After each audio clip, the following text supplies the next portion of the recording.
This was directed to Elon Musk. You said, Musk, I believe, is a malignant influence in our culture and the world. He integrates eugenics, racism, techno-feudalism, fascism, a toxic disregard for the value of empathy, and vaporware showmanship, and is a pathological narcissist and sociopath to boot. Whoa. And I'll say it 10,000 times. Musk sees himself as the axis mundi, or the link between Earth and heaven, right? Through his SpaceX ventures and his Martian aspiration. Mm-hmm. So this idea of the shaman as like the link between Earth and heaven. And he's constantly on drugs as well, which might, play into that. I think there's a lot of cases like that in ufology, in the UFO space. And a lot of people are not necessarily aware that there's a lot of cynicism in this field. And I just wanted to sort of draw attention to that aspect. It is the ancient astronauts story. Okay. Yeah. Which basically is implying that ancient peoples and cultures were not smart enough to, for example, build the pyramids or other amazing monuments or structures that archaeologists have been studying for, centuries. You can't discard facts and then only accept the ones that fit your narrative, right? If it turns out there's no damn UFOs and this whole thing has been just us and other countries flying weird shit around the skies that they're testing, I'm okay with that, but I would like to know. I think if we do have contact or we do know extraterrestrials are out there, I think you can disclose that without putting national security at risk. Electronic and signals intelligence probably has something very important to do with this field. Yeah, interesting thing about Jack Parsons is his wife, he said that he conjured his wife from hell. Conjured her? Conjured her from hell. She's actually from hell. Oh, I see. I have no idea. The story is completely crazy. That just sounds like a typical marital difference. Israel and Iran. Boy, what are your thoughts on that? Well, I'm always alarmed when Israel attacks one of the countries in the region, because that could really blow up. Its Navy was helping to intercept Iranian projectiles. And so, but that raises the question, if Israel knows that America's gonna shield it, then they're basically immune and they can attack anybody. And is that, but whereas if they're not, then they're gonna be a bit more restrained. I was a little worried after Trump was elected that things would just get really bad and hostile and like even more divided. And it seems like it hasn't been as bad as I was worried about. What are your thoughts on this? I think it's definitely been worse than his first administration.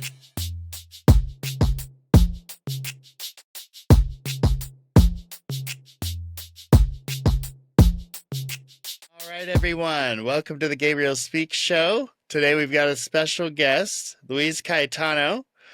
Luis is an adjunct instructor of biology. He's a researcher in biology and ecology. He also has done many papers that have come out on ResearchGate with expertise in entomology, aphids, insect ecology, evolution, conservation biology, and related fields. He's published multiple scientific articles and a lot of them within the insect community, dynamics, genetics, ecology. In addition to that, he's co-authored some papers on Scientific American to do with the ufology, specifically the AAWSAP AATIP mix-up, which we're going to get into today. He's a creator of ufologyiscorrupt.com. First line of the website, I must preface this with a warning that some disturbing themes will be explored or noted on this website, including exploitation, abuse, misogamy, racism, and fascism. Holy cow. Luis, thank you for joining me. Thanks. Wow, going through your website here, ufologyiscorrect.com. I mentioned that first line there. What is that all about? How have you found all of this within the UFO community? Well, it's kind of a aspect that a lot of people don't really focus on. So I just kind of became aware of it more when I was researching stuff like the Bob Lazar story, um, and which I think is an obvious case of fraud. But I think there's a lot of cases like that in ufology, in the UFO space, and a lot of people are not necessarily aware that there's a lot of cynicism in this field, and I just wanted to sort of draw attention to that aspect. The title itself, ufology is corrupt, might be a little overblown. I don't want to characterize everything within ufology as corrupt. I'm just saying that Sure. it has been a perennial aspect, and it's never really gone away.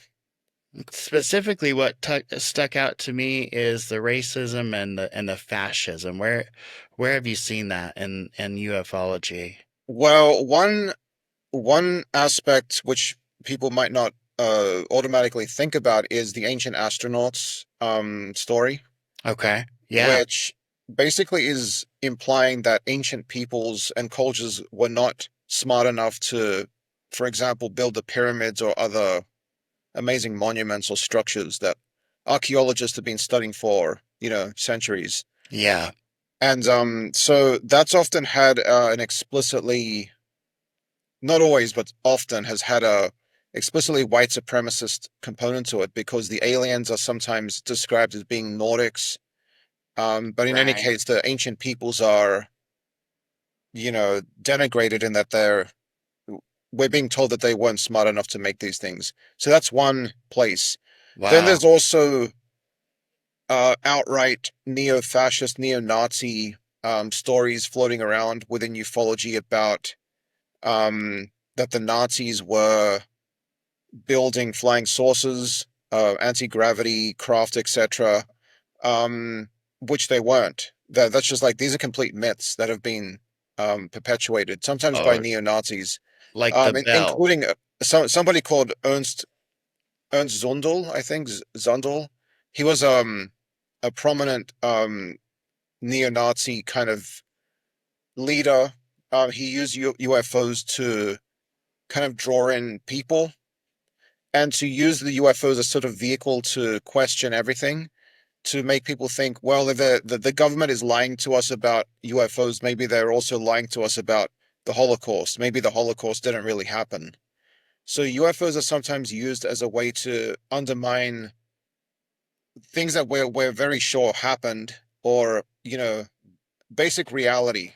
I see. Yeah, And it can, so what the conclusion I draw there is that can jump to, well, we need to replace this government with us.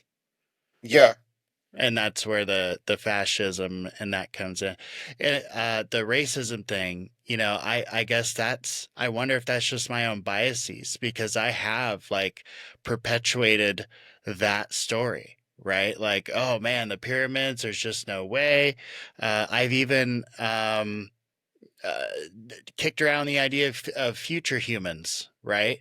mm, Because well, with that technology, then we could do something like that. But with my own biases, I'm not considering what I'm doing is I'm taking away from an amazing achievement that an entire culture contributed to this planet, right? I mean, that's kind of the thing. yeah. But I wouldn't say that I wouldn't imagine that you were deliberately trying to, spread racism. It's just that that story has become kind of popular, and Sure. people sort of unthinkingly, latch onto it because it's a sort of interesting idea that aliens could have come here and Right. helped us, right? To do these things, but we should be also aware of how these ideas are used, and also how scientific are they really. So pseudoscientific ideas are very often used by political extremists to sort of push their agenda. but often the idea itself is not the point. It's just to use it as a vehicle for something else. Okay. Yeah. Yeah. So And we should just be cautious. this is why I was so excited to have you on here because the topic fascinates me. Obviously, it fascinates a lot of people. That's why we find ourselves here, right? Like, we're not getting paid for this. This is just a passion thing for both of us, right? And with so many people in the community, it's we just want to know what the hell's going on. We know there's something to it, and that can be 100% manipulated. And it's interesting to see the community kind of being woken up to some of these manipulators sort of in real time these days. That's again, so glad that you're here. So before we get too deep into that let's get into like your history. How did you end up studying what you study, and why do you have such a passion for it that you're educating? In in which topic specifically? Well, let's yeah, that's a great point. Let's talk about what you're working on now as far as the classes you're delivering now. Oh, that's just biology and ecology, environmental It's science, just um, microbiology. I just teach that, and I also do my own research in that area. Um, Now I've got a few studies that I want to pursue in that, and also a few papers that I'm preparing right now, including an astrobiology review.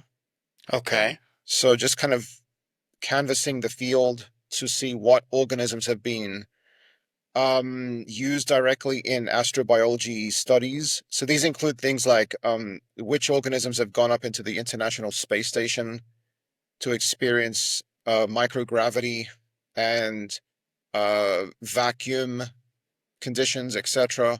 So just kind of a review of all that.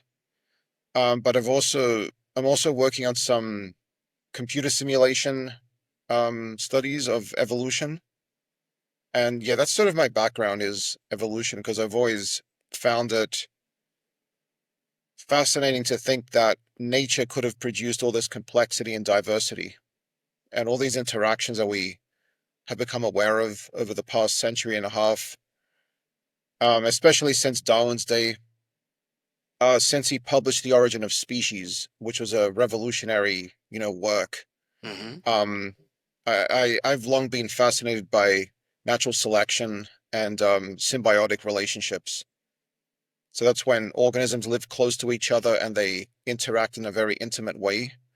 So, and my background is actually studying those interactions between aphids and wasps and microorganisms. Right. Right. What kind of led you down that path? What do you think drives that passion? I think it's wanting to apply it to help the world because food security is a big question now because of global warming slash climate change. Water security is under threat, and the proliferation of pest organisms as well, pose a threat to agriculture. So we have to understand the evolutionary dynamics of these organisms to be able to design better strategies for what crops do we grow, what do we use pesticides in this case, or do we release biological controls like wasps to control aphids? Right. Right. And how quickly can these organisms adapt to each other? So something which is used to control a pest population might not be efficient tomorrow because the pest can evolve resistance to it. Yeah. Yeah, right. Like a virus or something. Yeah, Or I mean any living organism. yeah. We're going to build up defenses. Yeah, that's fascinating. Yeah. So it seems to me like you want to figure it out, get to the answers, how things are working. That's what I draw from that is when you get into that cellular level type stuff, you're really getting into what makes things tick, Yeah. at a very real cellular level. That's great. So, do you find that kind of thirst for figuring out things work is what kind of led you down the UFO sort of rabbit hole, if you will? Well, it's a bit different. Hmm. I would say it had nothing to do with my prior research and background. It was more, I got back into thinking about UFOs because of the Bob Lazar story had reared its head again. Oh boy, Um, it's going to again here pretty soon. yeah. And so I just wanted to sort of understand why that was happening, why these stories kind of keep you'd think that they died at some point, but then they crop back up again. And what is it that allows that to happen? Not just something to do with the story itself, but also um, how why is it so compelling? Why does it resonate with the society or the audience, right? And so I kind of got interested in the cultural aspect of the UFO story or the mythos, and like the social and psychological aspects. Um, yeah, and sometimes I really get into kind of digging deep into a story, like the Lazar story. I've got a very long treatment of that on my website, where I sort of Yes. look at all the historical antecedents and things like that. Yes, and some great videos. I don't geez, I already can't remember if I mentioned it in the introduction, everyone, but Vector of Knowledge, the YouTube channel, make sure you check it out. Make sure you subscribe. Some great videos there. Louise and I were just talking before we hit the record button about an interview he did with a gentleman that was associated with Skunkworks. It's actually like a three-parter. I haven't been able to get into, but there's other videos on there I have gotten into, and just some great stuff on there, man. Just some really great stuff. When you first started kind of researching the UFO field, were you like a lot of people? Did the New York Times article in 2017? Is that what pushed you into it, or had you been researching it before then? What kind of got you to really push for to find out answers? The New York Times article, I don't think that was a major spur to me. Okay. It did become an important aspect when VJ Ballister Olmos reached out to me to write this report on Yes. the ORSAP ATIP confusion. But before that, it wasn't really kind of what drove me. But certainly it's become kind of central to thinking about how ORSAP and ATIP and the BAS operation evolved, and kind of the US government's involvement in the topic, which we're going to get into, I guess. Yes. Yeah. But Yeah. before that, it was really the Lazar story, because the Lazar story was something that I'd been into since I was a teenager. And of course, like every teenager, I used to believe in all this stuff. But then later on, I became much more skeptical and discerning about claims which are being made. And I was also struck by how um, people can just like outright lie. Mm. Like even though they might seem to be very sincere and confident and forthcoming, I think that Lazar is definitely just outright lying, and so are other people in this area. And people get sucked into that because it becomes almost like a religion to a lot of people. This like a secular religion to almost replace traditional religion, and Yeah. because it seems to be providing answers to a lot of folks that they can't get from just what we know from science, but they also can't get it from traditional religion. So Right. it's sort of, you get this new kind of religion forming with many new age aspects as well, which is also something Yes. I talk about a lot on my blog, is the new age and theosophical themes that are woven into the UFO Yes. The subculture. love and light kind of stuff. What I find interesting is it's almost like things go full circle, where it's are there, are there aliens? And then you'll see someone, maybe a researcher perhaps, get really into it. And then oh, it's consciousness, Hmm. meditation. Oh, it's this next level stuff. and then it's program, and then it's, oh, there's a god, there is a god, Yeah. there is one being, and it's like you've just basically gone full circle back to where you started. It's just your interpretation of that god has maybe shifted a little bit. Yeah, and that really shows the religious underpinning of the UFO field. I mean, it's really been there since the beginning, at least since the early 1950s. This kind of transcendental aspect, this kind of salvific aspect that the aliens are coming here to help us or save us from ourselves. I Right. recently spoke to a theologian actually on my channel, I Ted watched Peters. that. I watched that. A very good interview. Thanks. And he really brings out he really develops these themes in his work. But I think that that kind of um those aspects where the aliens are here to help us, that really is what motivates a lot of people to want to believe and Yes. to research. And you know, with a disclosure thing as well, and this idea that the government is hiding alien technology that could revolutionize our technology or our energy production, that hope is really central.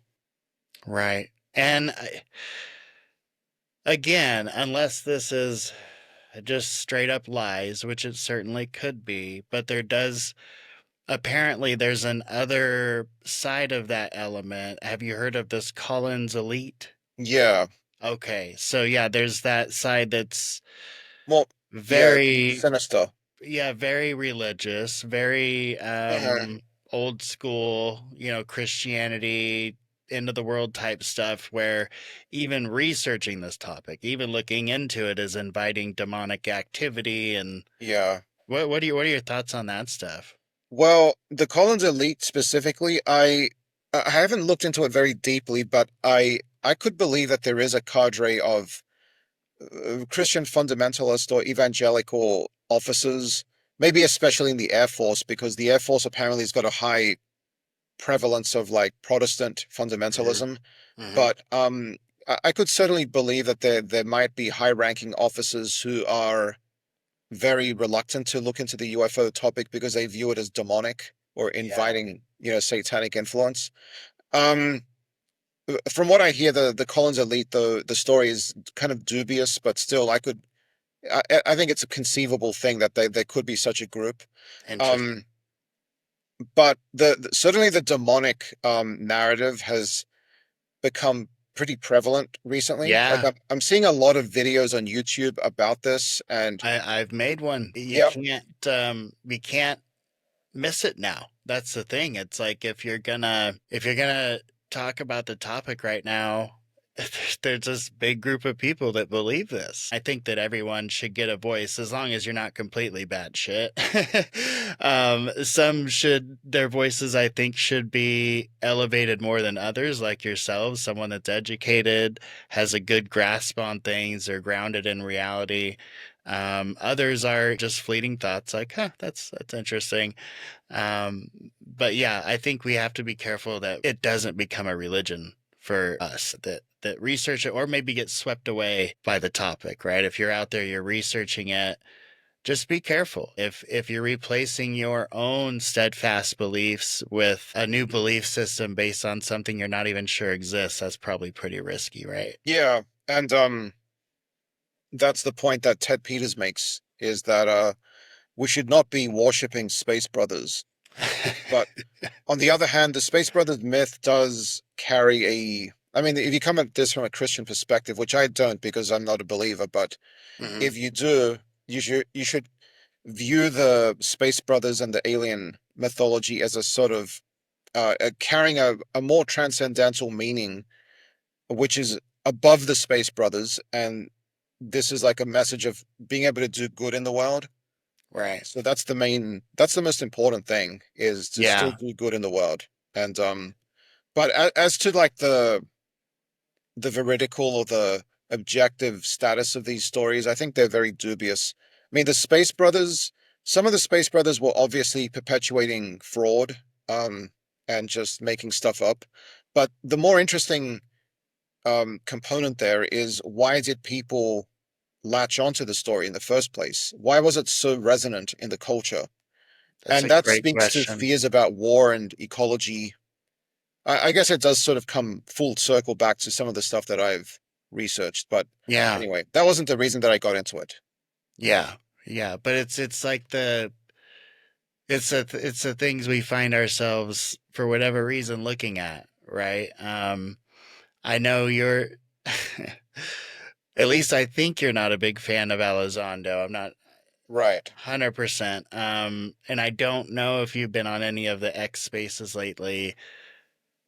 God, and I might just edit this out because I don't know if I want to propagate this, but Elizondo would go on these podcasts, and I don't know if you ever watched any of his interviews with the big guys, the Rogans, the Dorys, the Danny Joneses, the PBD podcasts, and there would always come a moment in those shows where he would like hand him his phone to show him some secret photo, right? And they would all it never failed. They would always, oh my gosh, like, oh yeah, this guy's legit. This guy has got some crazy stuff, and they would never show the picture. Well, Ron James, the producer of Accidental Disclosure, who was completely ripped off by Jeremy, that's a whole nother story that he shared in the group. Ron James shared with us that that picture, he shared the picture with the group. And after about 20 minutes of analyzation, it's an with a very rare, painful disease. Awful, just awful. And Elizondo was using this picture to legitimize himself as an alien expert. And upon further digging, we start finding out this is a thing. You can go and auctions and buy pictures of, I guess, dead, and then they pass them off as alien because with this particular disease, it kind of bulges their eyes out, it deforms the skin, it makes them look very non-human. Um, what a shill, huh? Yeah, that doesn't surprise me. If that's indeed what he did, because he's also been involved in a few other kind of gaffes where he's promoted a picture and it turns out it wasn't anything like what he said. Excuse me. Right. And he's also misrepresented his own involvement in ORSAP slash ATIP, like what his role was, really Yes. obfuscating that. Yes. Instead of adding clarity to it, it just, you know, It as cap somebody who worked in intelligence, he should be able to know that there are ways of clarifying things and ways of not clarifying things. And if you're not doing the first one of those, then I think it's like it has to be deliberate because, yeah. he's a smart guy, right? I He's got the I skill set, he's got the vocabulary. And so if he's not clarifying, what is he doing?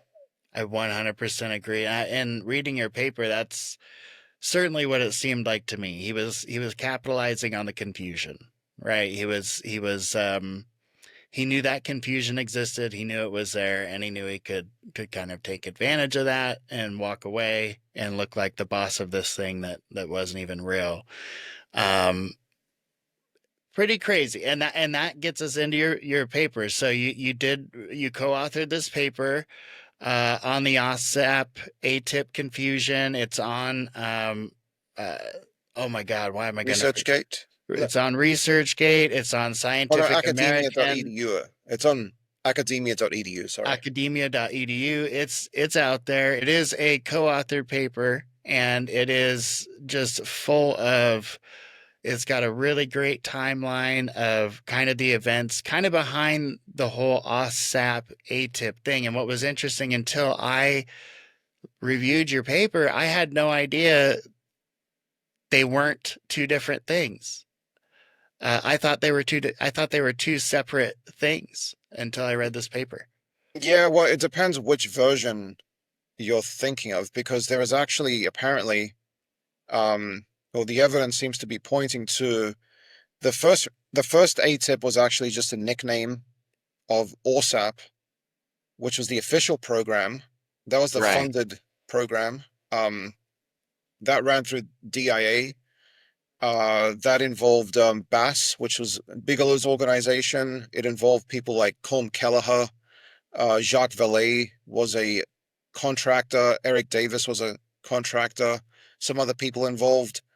Um, and then when that finished, there was an unofficial version of AATIP, which was like a continuity project by Elizondo, but that Okay. was not an official effort. It was more like what he would do when he could. It wasn't really part of his job duties, right? It was So like his after hours hobby, right? kind of, yeah. Yeah. And but it did apparently involve some people within the former network. So he did talk to some people in different agencies, but Sure. it was not an official program, as far as we can tell. Right. Right. And so, yeah, so getting into that paper, I wanted to ask a few questions here to clarify some things in that paper. So in general, I don't want to spend the whole time running it down. If y'all want to take the time, review the paper, pause it here, come back, watch the rest of the interview. The paper is fast. I think it's what, like 70, about 74 pages. Little less than that. I mean, the last few pages are all references and stuff like that, but it's a fantastic paper. And going through it, I wanted to do you the service. I try to think of the best questions to challenge some of the conclusions or references in the paper. As far as the paper specifically, in the paper it concludes that the DIA was deceived by ambiguous language, and it was ended by funding it, or I'm sorry, it ended up funding parapsychology and ghost hunting at Skinwalker Ranch. So the job was to find UFOs, UAPs, but they actually were ghost hunting and doing parapsychology. And that was an activity that wasn't spelled out under the solicitations objectives, is what we have in the paper. So my couple questions to that is, if OSAP's contract, if that language really hit a paranormal agenda, why did DIA leadership renew the contract for 2 full years and improve secure communications and clearances? And then the second part of that is, were officials truly in the dark, or did they see a legitimate intelligence value in funding this kind of research? Well, um, it could have been that the dirds were the factor that kept them, kept the thing in operation. Because that did put ORSAP within its legal obligations. Right. Because the solicitation was about aerospace and weapons Yeah. projections into the future, right? And that's sort of what was advertised. But Yes. as you mentioned, there was like paranormal and ghost hunting stuff as well. Yes. Now, it was still a UFO slash UAP program, but it was with a heavy paranormal overlap and sort of bias. Big time. Now, why did they keep on, funding it for a while? I think it's probably because the dirds. I'd have to go back and check when the dirds were published, but that could be one aspect, is that fulfilled the legal requirements. So Um, they are fulfilling, they're giving them some stuff yeah, that they needed to fulfill that contract. And so, yeah, for sure. and maybe it's 2 years of just not very efficient fulfilling of that contract. And so then it ends. Okay. That's, yeah. Okay. Uh-uh. All right. So, um, Senator Reid, he's portrayed as a champion of government transparency, but he also pushed to make OSAP a special access program totally secret. Is it fair to condemn Reid for hypocrisy when SAP status can also be sought to protect sensitive intelligence methods, not necessarily to hide wrongdoing? Yeah, I mean, we don't want to accuse him of outright hypocrisy. It's more that he was naive, or um we do suggest that there was a pork barrel. I think you'll get to this as well. Yeah, yeah, A pork barrel kind of deal that he struck with Bigelow, but it's more that his friend Bigelow was like heavily into UFOs and all this sort of stuff, and he helped get the AAWSAP ball rolling for Bigelow. Um, but I don't know if Reed really knew about the full extent of the paranormal stuff. But it's more like, if he didn't know that, then he was naive about what they were mm. really up to. He Yeah. I probably mean, did think that there was like a legitimate SAP status that should be placed on OSAP for the okay, reasons you mentioned, like classified methods or whatever. yeah. Although I don't know that there are any really special methods that they used that would warrant a SAP status. And in fact, that was rejected. Mm. So, Yeah, right, right. He did request and it was rejected, which is a great point. and I should also Yeah, mention DIA did eventually stop the funding. Apparently, they other groups within DIA or the DoD hijacked certain funds. When I say hijacked, I don't mean that they did it illegally. This is just a term right. that's often used when different teams are trying to get money from the same pool, Yes, and it's apparently very vicious. This sort of procurement process, sure. Yeah. competing groups. John B. Alexander in his UFO book talks about how vicious they can be when trying to get money for their own projects. But apparently, you know, you were asking me, could there have been, you know, intelligence value to what they were doing? Maybe, but why then would they drop it if Mm. it's so important? Other things must have been more important in their minds. Yes, or yeah, it wasn't yielding anything they felt of value, pretty much. And yeah, that takes us to the next one, like you were saying. So, is there evidence of quid pro quo beyond timing and routine campaign donations? So, what happened is Bigelow donated, it was at least $10,000 to Reed. And then he did become that sole beneficiary of the $22 million contract. So yeah, is beyond timing and routine, is there actual evidence um, that there was a quid pro quo there? Well, Um, it's kind of suggestive. It's not conclusive, but Okay. $10,000, I think that was the maximum at the time that you could donate Right. on a single Right. person basis. So that could have been construed as a sort of investment in political capital by Yeah. Bigelow, right? Because business leaders often invest. They see it as an investment when they Oh donate yeah. to congressmen or whatever, Right. um, so that they can get a deal in the future.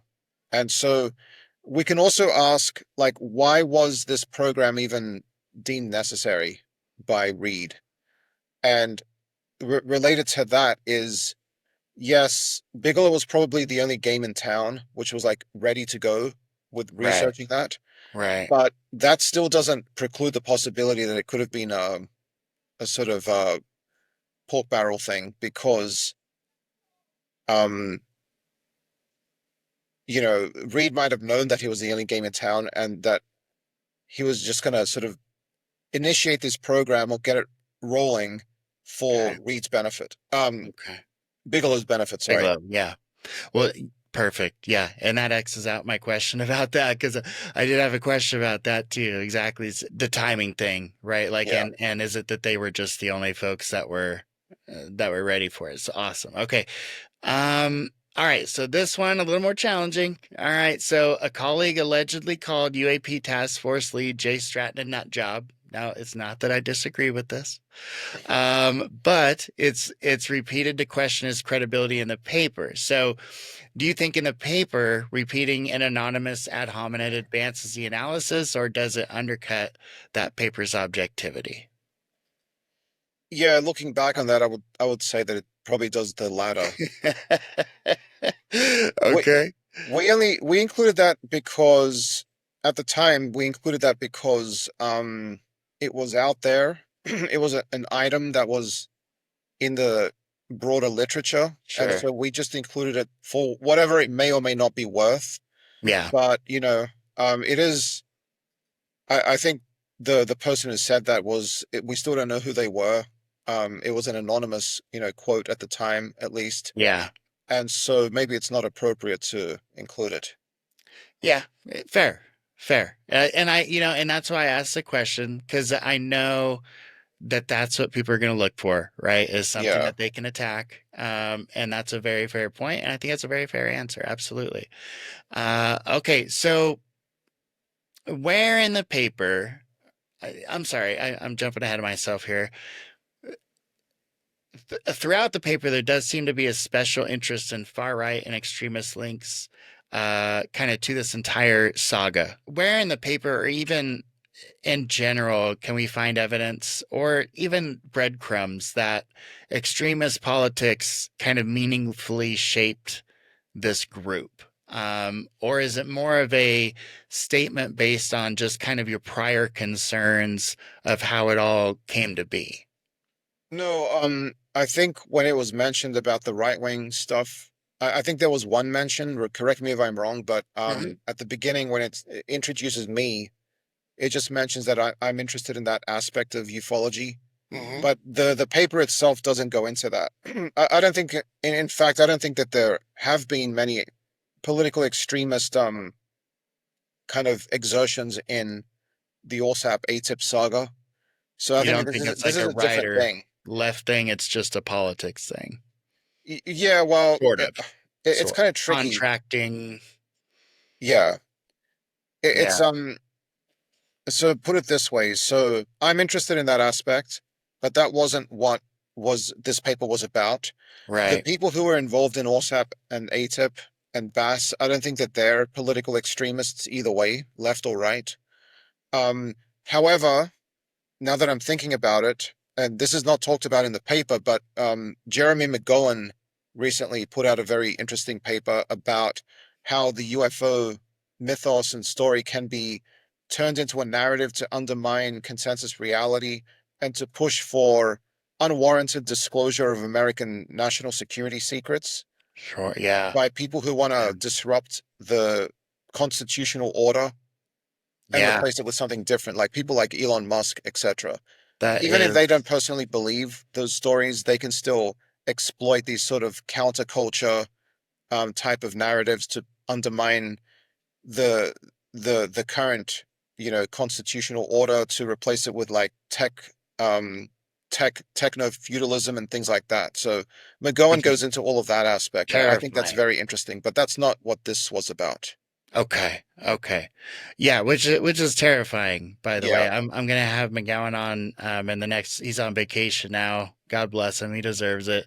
But I'm gonna have him on after that, and yeah, we're definitely gonna have to get into that because it's terrifying to think about. Of all the different ways that our constitution, that our freedoms are messed with or have been tried to be taken away or manipulated over our history. The tech one is really scary because it's everywhere. It's all around us at all times. And we all get our messages from our same echo chambers. So something to be aware of for sure. Eric Davis, going back to the paper, um, admitted that the OSAP team briefed DIA only on superficial aspects, basically saying that we just told them kind of the stuff that worked because we weren't sure that they would be receptive to everything. Do you think that single interview clip is enough to conclude DIA was lied to, or could it just be Davis's personal frustration rather than an institutional deception? It could be both. Okay. Because people within ORSAP and ATIP and the contractors, many of them felt that there was an institutional bias against studying UFOs. And in their minds, they were correcting that, but they weren't necessarily being super honest about how they were portraying that to the government or the DIA. So, I mean, the quote by Davis is not by itself uh, definitive proof. that they were misconstruing or misrepresenting the program, but it is strongly suggestive of that, and it does align with other people saying similar things. What And are your thoughts on Eric Davis? well, he says a lot of weird stuff, especially in that recent meeting with the Congress people. Oh boy, yeah. Yeah, Yeah. the task force on classified secrets, Yes. declassifying secrets, sorry, federal secrets. He talked about the 4 alien species that are supposedly present on Earth, but this is like just boilerplate stuff. So Yeah. that makes me question his objectivity. Whatever his credentials, and he's obviously a very smart guy with a lot of very, very high credentials, but we still have to judge things based on the evidence. And if boilerplate items are being reached for to push a story, then that kind of undermines the whole story in my mind. I 100% agree. And I think also that one thing I'm starting to realize is it also, you don't just need to pay attention to who's presenting the information, but the circles that they run in, right? Because we're now it's now kind of out there in the ether that Elizondo may have been Corbell's main source of his leaked videos.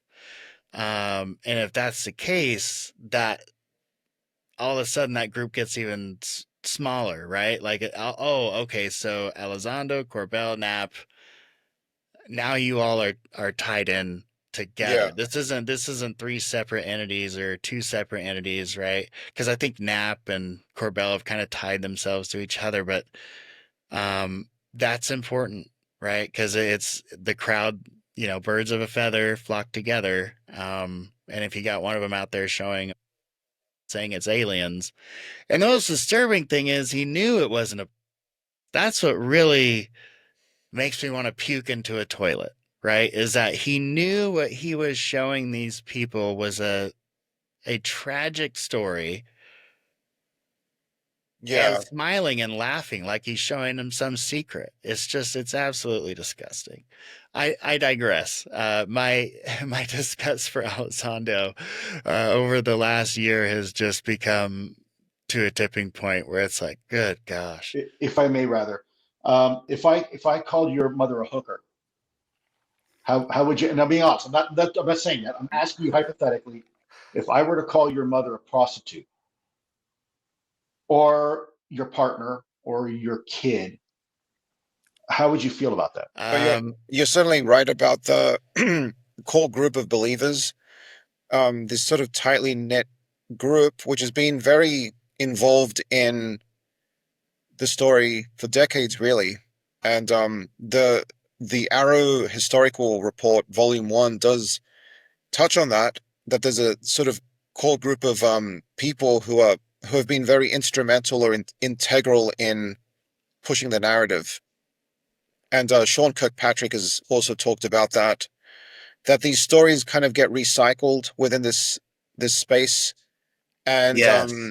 sometimes the stories kind of get told and then they get retold back to the same people.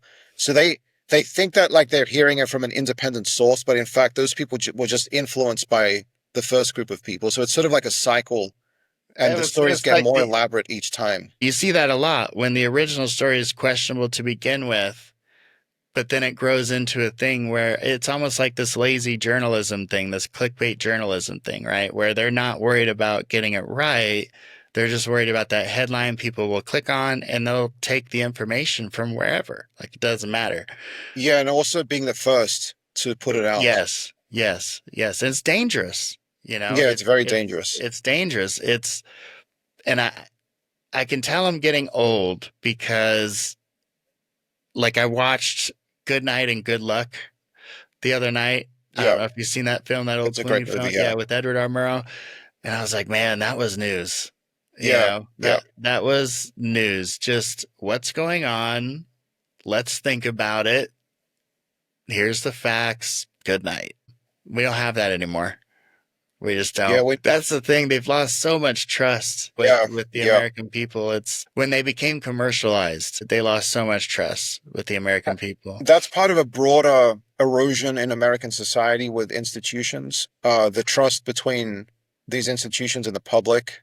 They've done so much to undermine their goodwill that the people have, ironically, in many cases, gone for charlatans and demagogues who then pretend that they're providing the truth, but in fact, they're also just lying or providing their own misinformation. Yeah. Yep, absolutely. And, it's almost like we're in this era where if you just say it enough times, it's true. Yeah. And I think that's been true in the UFO community for a while.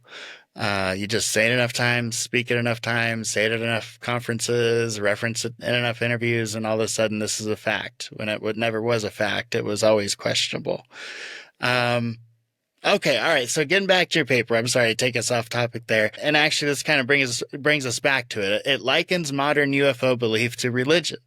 And it says lawmakers are gullible and tied to irresponsible charlatans. So does such sweeping language risk alienating readers who see legitimate security questions in UAP reports, thereby awakening an otherwise careful historical analysis? Or I'm sorry, weakening an otherwise careful historical analysis? So there are ways of doing those analyses with using scientific methods and all the controls and checks and balances which are essential in science. But what I'm noticing a lot with the lawmakers, the people like Tim Burchett and Luna and others, is that they are increasingly getting drawn into the more extreme claims, and so there's definitely like an overlap there between charlatans or people who push extreme stories and the Congress people. So I think we just wanted to sort of draw attention to that, but certainly we're not opposed to UAP research. There are potentially genuine security concerns there because we think that they are earthly in origin. There's drones now which are used by American adversaries. So there's legitimate security and national security questions there. That's your conclusion, is that what we're dealing with are drones? Yeah, in some cases. Also balloons, which are like the nemesis of UFO believers, but no, I mean many cases have been resolved as balloons. True, it's very, very true. Yeah, and those balloons have got national security implications because they're often used as reconnaissance platforms to gather intelligence about American facilities. We saw that with the Chinese balloons, but balloons are very cheap to make. They can be released easily by submersible craft, and they can gather a lot of intelligence potentially. But they do have some characteristics which often make them get confused with UFOs.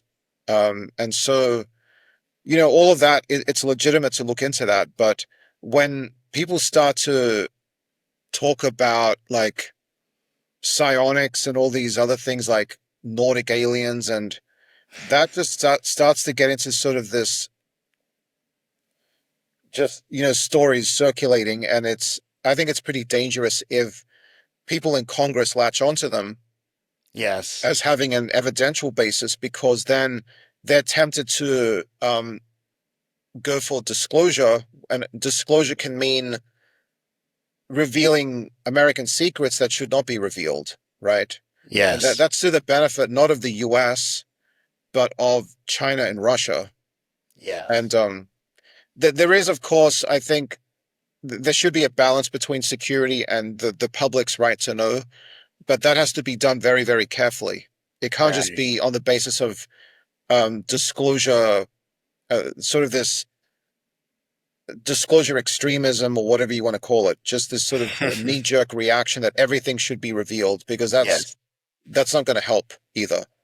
I agree. Yeah, and I've mentioned it before, is that if what we have, let's say we have a technology that could intercept a Russian hypersonic nuclear ballistic missile, we don't want that cut out of the bag, right? Like we don't want people knowing we have that technology, because then they're going to design a missile that can beat that technology, right? And so it's like the national security implications are very serious, Yeah. and it's something we do have to take very seriously. There's also Um, the something which sort of gets back to the Robertson panel's warnings back in the 1950s. mhm. Um, was that the intelligence community, they were very worried about Soviet exploitation of the UFO genre because they feared that the Soviets might stage a UFO flap to spread panic, or that they would use UFO groups, civilian research groups, to spread rumors, which could cause panics. And we're seeing something similar to that again, slightly different, but now it's more to do with drones and balloons. But how is the topic being used? So could it be used by adversaries to push for disclosure right on Capitol Hill? There's many ways that the Russians and the Chinese could try to influence Congress people, and one of those might be, as McGowan has explained, it could be UFOs. Right, right. We just Because have to be aware of we need to not see being, this technology. yeah, we Yeah, have to try to not be gullible, because we could be making ourselves vulnerable to manipulation. And yet, the US technology is very, very vital to national security. Um, and so we don't want that getting into the hands of the likes of Russia or China. 100%. Yeah, that's a fantastic point. And another reason I just love McGowan. I think he's very good at this. I think stepping away from the UAP stuff for a while here pretty soon. Not completely. I think he's starting a channel traveling on his bike across America, but he is going to go to some weird places like Area 51 and stuff like that. So I'm happy for him. He deserves to be happy. I think what Elizondo put him through is just what a nightmare, for someone that's served their country and done everything that everything he's been through, and then have this guy just try to completely manipulate you like that. I mean, what a shame. But I digress.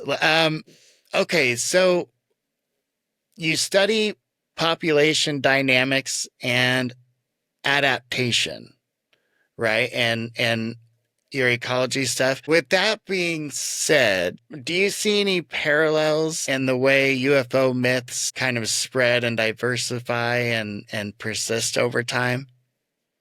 I mean, there are analogies there that could be useful to draw on. Um, some scientists have talked about ideas as a type of virus which can spread, not because they're good for the organism, but because they're good at manipulating the host and spreading themselves. And I think that sort of analogy, or that sort of dynamic similarity, could be useful in studying like why UFO belief spreads. Um, I'm just trying to think. I haven't applied that explicitly Sure, myself sure. to this, but yeah, I mean, I've always thought about that aspect in terms of like how ideas spread and what is the environment in which they spread. Right. Because what spreads in one environment isn't going to catch on in another environment. It depends on what people already believe, what they're willing to believe, or what they're open to believing, and Yes. the time Yeah. that this happens. So at some times in American history, but also other countries, not just America, but like during the Cold War, there were certain fears that people had, namely to do with the end of the world, because they were dealing with nuclear weapons and the confrontation between the superpowers. People were obviously kind of primed to believe that, or to want to believe that there might be a celestial savior, right? But then the UFO myth evolved, like in the I think it was like the 1970s into the 1980s, became a little bit more sinister because of, or arguably because of things like crime. Um, there was also like new technologies coming on the market. Yes. And so people were thinking about threats to their own bodies instead of society at large. And so the UFO, like the abduction stories became kind of more sinister, more intrusive. And so we should think about like how the culture or the UFO story kind of tracks with the culture, I think right? that's a And great so, point. Yeah, in fact, before we hopped in here, I was listening to a podcast about, the abduction stuff. I did a video on abductions, kind of because I just was like, well, if I'm gonna research UFOs, I guess I gotta, go down this rabbit hole. So I found kind of the two main. I just decided to go with the guys that kind of had the most differing views. So I looked at John Mack's stuff and I looked at David Jacobs' stuff. So you got one that, Mack, who's the more kind of metaphysical psychosis.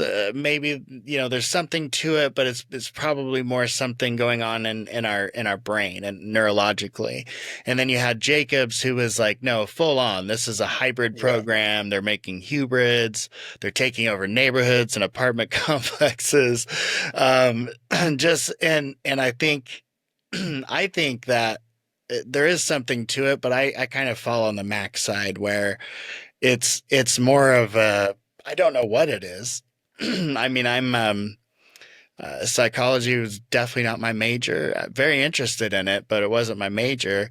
And I think that there's something to it, but it's more on a psychological level, or maybe a mass hmm, psychosis type thing, or I don't know. I don't know. I think there's definitely something to it, but I don't know that I believe that people are getting taken into ships and operated on.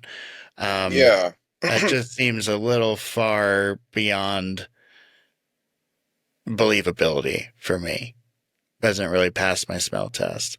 Um, but then it's like, is my smell test jacked up? Because I have all these preconceived notions of what reality should be and what it's supposed to be. Anyway, I'm sorry to get off topic there. If you had a blank check, let's say like DIA comes to you, they say, Louise, fuck, dude, we cannot figure this out. Blank check, all the government resources we can provide. What would be your perfect UAP, UFO, let's in the bullshit program? What would you do? um, probably not all that different to what Arrow is doing. I would probably also bring in more kind of anthropologists, sociologists. I think that's really crucial because ultimately, I think the UFO story is that people are getting influenced by stories that people make, Yes. and that is shaping perception and expectation. So there is an opportunity to do a lot of research on how the mind perceives, right, in different contexts. So I will do like a broad-ranging kind of anthropological study of UFOs, um, to kind of complement what Arrow's already done with its historical review. I mean, their review was more to do with the U.S. government's involvement, but I will do a Right. broader ranging social and cultural survey. Okay. And I would also, I'd have to be reminded, but I know that Arrow has got like a number of technical specialists, but I think air crash investigators would be another group to add because they're Sure. good at understanding. This is a point that Brian Dunning made Okay. in his documentary about UFOs, that these people are very good at understanding things which cause pilots to get confused, to get distracted and then crash. So it could be something in the distance or in the landscape. that causes them to like lose their orientation or their sense of distance, and then that ends in a tragedy. So those sorts of people who are good at cataloging and understanding what pilots see, right, and which are compelling enough to maybe make them think that it's a UFO. Right. So we get a better understanding of like what is actually in the airspace.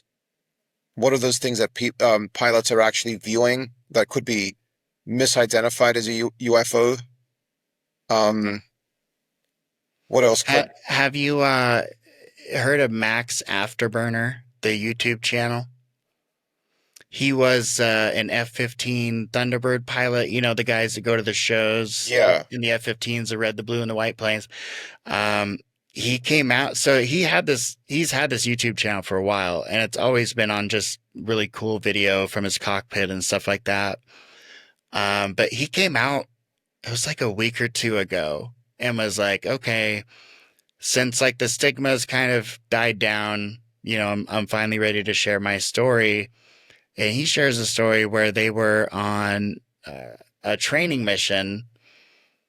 They had flown over Area 51. Nothing weird happened. But then on their way back, he actually saw two separate UAP. And one of them is a description like I've never heard. Like he describes it as like a craft without, he's like, it was like, you could see like somehow it was housing an occupant, a pilot, but he describes it as like a craft. And then the other one he describes as a large square illuminating light that was tracking along with his jet. And nobody talked about it. Like his subscribers did, you know, but it didn't make any headlines or anything. But I thought, man, that's an interesting one, because that's not based on sensors. That's just like this pilot just observed this while he was, you know, flying back. And we had another one in Oregon a little while ago where there's some audio on my channel of it. A life flight airplane had seen a UAP over our coastline. It was it started out, they had seen a couple of them, and then they said it like kind of merged into one red one, and it was bobbing up. It was going up to like 80,000 feet, then down to like 10,000 feet. They had a Coast Guard chopper in the area that was able to get eyes on it, and then they had two other commercial pilots that also had eyes on this thing. Absolutely crazy. In Seattle, Rise 2207, we're seeing the same kind of thing too, the kind of whole way in. Rise 2207, thanks. And is there traffic actually out about our 2 to 3 o'clock, about, I don't know, 20, 30 miles? Medevac 1 Lima Foxtrot, no. Is that the 4 different lights going up and down? I'm getting a few reports, but you're seeing it right in front of you now too as well? It's 2 to 3 o'clock up, about 2 to 3 o'clock from our position. Looks about 20 miles going in circles. Yeah, we're not seeing anything. Getting lots of different reports out there. Some at 30, some all the way up to 50,000. About 3 to 4 different lights. Does it look like they're around your altitude now? No, there's one way up high and one about my altitude. Moving in like a circle, like a corkscrew pattern. Towards us, then back out towards the ocean. It's red in color. Moving at extreme speed, so I don't know how to describe that. Pacific 1 Foxtrot, Roger. You are cleared to maneuver as necessary, left and right, to avoid the UFO out there. I think that there's things out there, but I don't know that they're necessarily aliens. I think there may be more advanced type drones technology, like you were kind of alluding to earlier, you know, just things that we aren't privy to yet. Yeah, but the other question is, do we take those reports at face value? Like, are they describing what actually transpired, like, objectively? Because right. There are a lot of like parallax effects, atmospheric distortions, and things that can trick people that we know about. Sure. J. Allen Hynek actually found that military pilots were not the best witnesses. Because I think his explanation was that they're kind of focused on a mission, like identifying threats very quickly. Yeah. And so that might not be the best for like classifying other things, which are not within sort of within their kind of expectations. The Soviet military as well did a broad-ranging kind of study where they found a similar conclusion to Hynek. And not to denigrate the pilots, of course,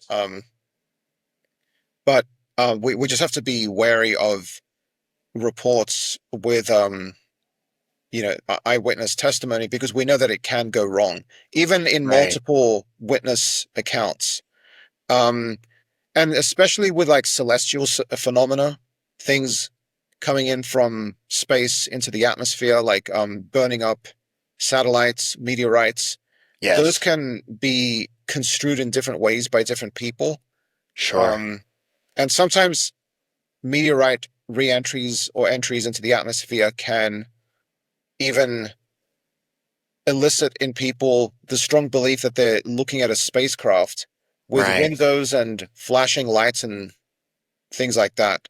So there are many, many cases where we definitely know that something that was reported as a UFO or as alien craft was not that, because we can trace it back to, we can correlate it to what it really was. Yeah. Now, there are certainly cases where we haven't done that, and those remain mysteries, and we should keep on trying to find out what they were. It's not inconceivable that they could be extraterrestrial. I'm not discounting the possibility, even though I think it's a remote possibility, but it's still within the realm of possibility. I'm not dogmatically rejecting that. I'm just saying that given that we know about human psychology and its limitations, and given that we know that many UFOs have been resolved as IFOs because we knew where in the sky it was and we could check that there was a satellite or whatever in that vicinity. Mick West is great at that. Yeah. So that sort of research is very vital to kind of setting the default expectations, right? And saying that, okay, this person had a sighting which seems very odd, but it doesn't mean that it was ET. It just means that we don't know what it was yet. Yes. Right. Yes. But the other point I wanted to make is that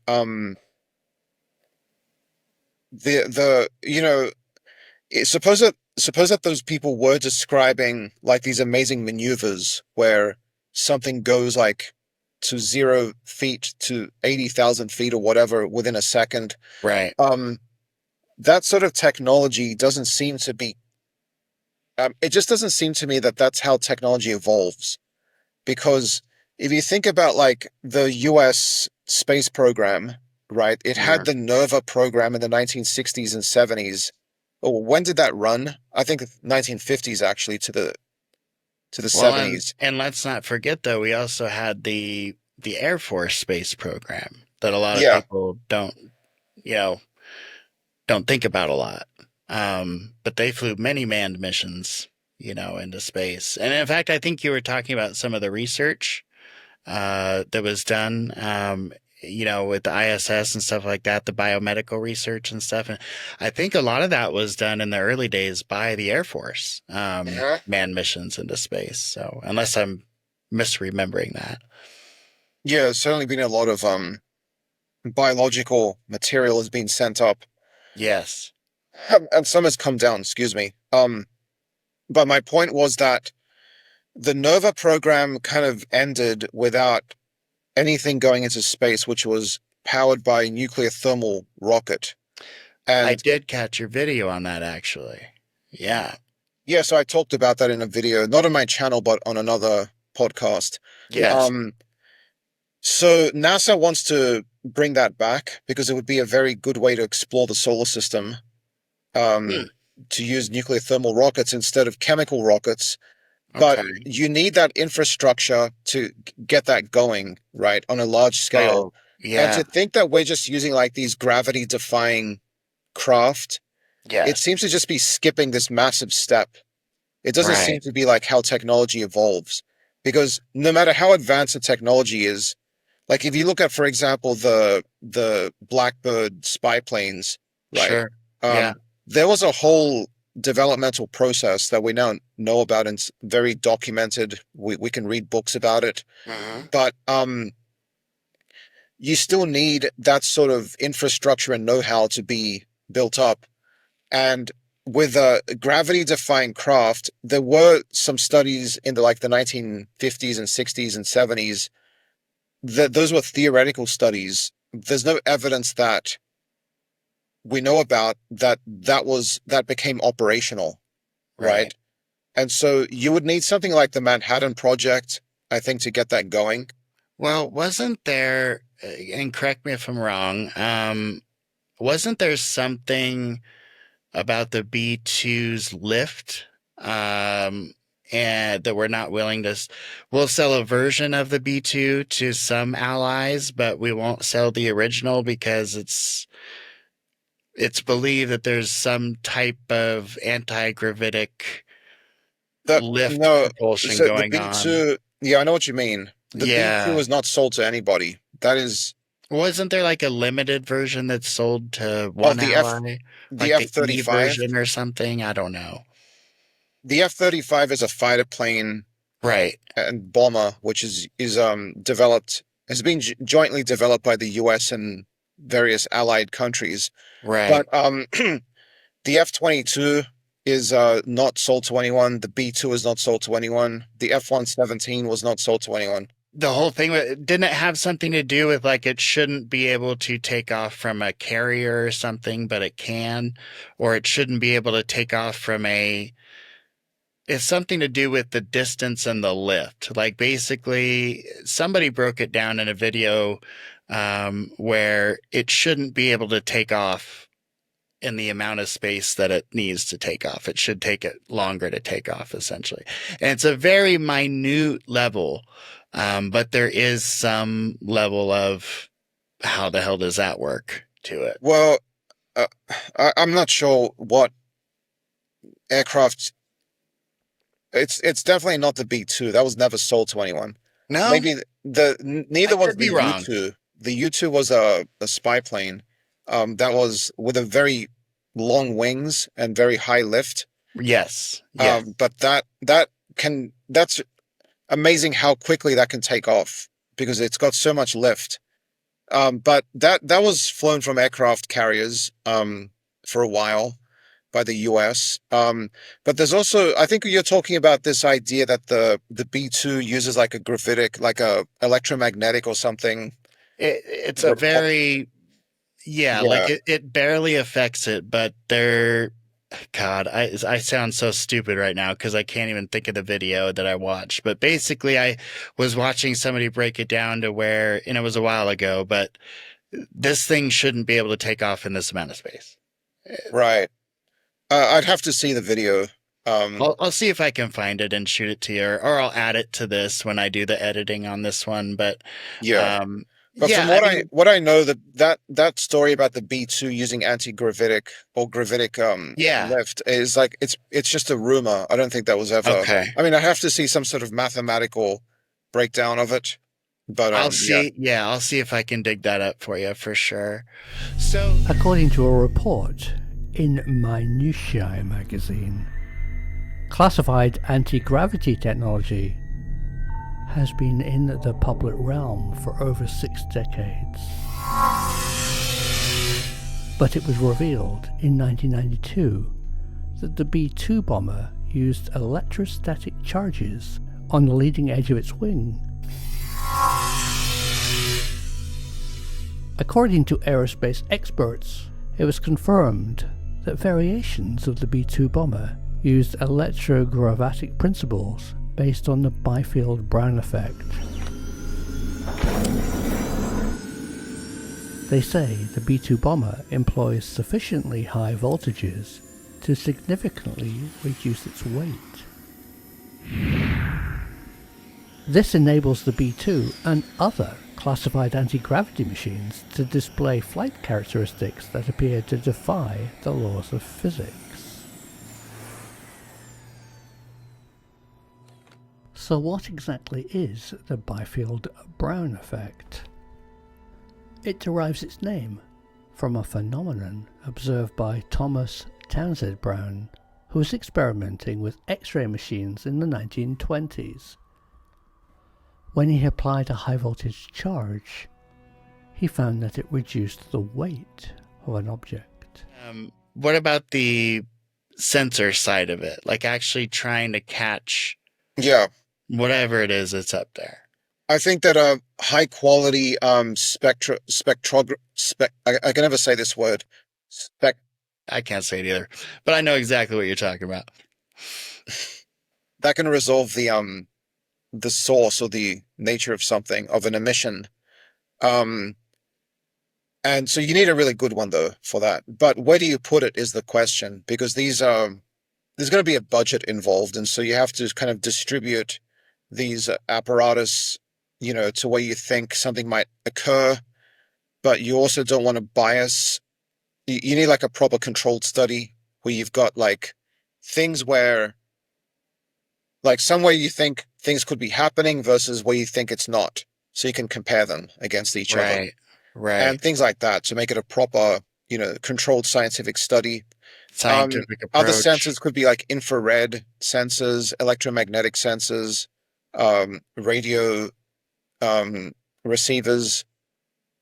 There's many things, and optical telescopes as well. So Avi Loeb and the Galileo project are doing that. Mm-hmm. Which by the way, Elizondo is a part of. I'm sorry? Which Elizondo is a part of, just FYI. He is. And I think for some reason, Loeb has allowed so many people into that project, which is a little bit mystifying because money. Well, it could be that, yeah. But there's obviously something to recommend with bringing different perspectives into a project, but there's a risk of doing too much of that, because at what point does it become just everybody's just has got their own story, right? Yes. They're pushing their own story. And a lot of their sources are from the same books and the same three guys or whatever, just different interpretations. It's pretty wild. And the thing about Avi Loeb, the last video, because I'll usually do a weekly or bi-weekly kind of update on the UFO, UAP field. And the last one was Eric Davis talking about those species at the UAP Disclosure Fund. And if you zoom in on Avi Loeb, he's literally laughing when Eric Davis is. Yeah. For species type. I mean, and it's like, why would you have this guy on as a part of your program if you think he's just wackadoodle? That was my feeling as well. And also with Loeb, the reason he got into this whole thing is because of the Oumuamua. And then the rock, or they think it's probably a piece of it he got in the ocean, or was that a separate thing? No, that was separate. Okay. Yeah, but that also was heavily criticized on a number of technical points by other astronomers. But with the Oumuamua case, that's kind of what spurred his interest in UAP, and there's a kind of contradiction here in terms of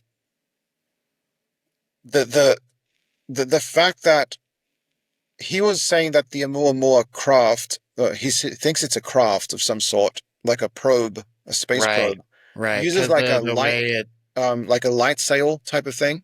Yes, which is completely different to how UAP is supposed to work, like gravity manipulation, etc. So it's almost like he's launching off from his interest in Oumuamua. Like, that's conceivable that it's using a light sail, because that could be used for interstellar travel.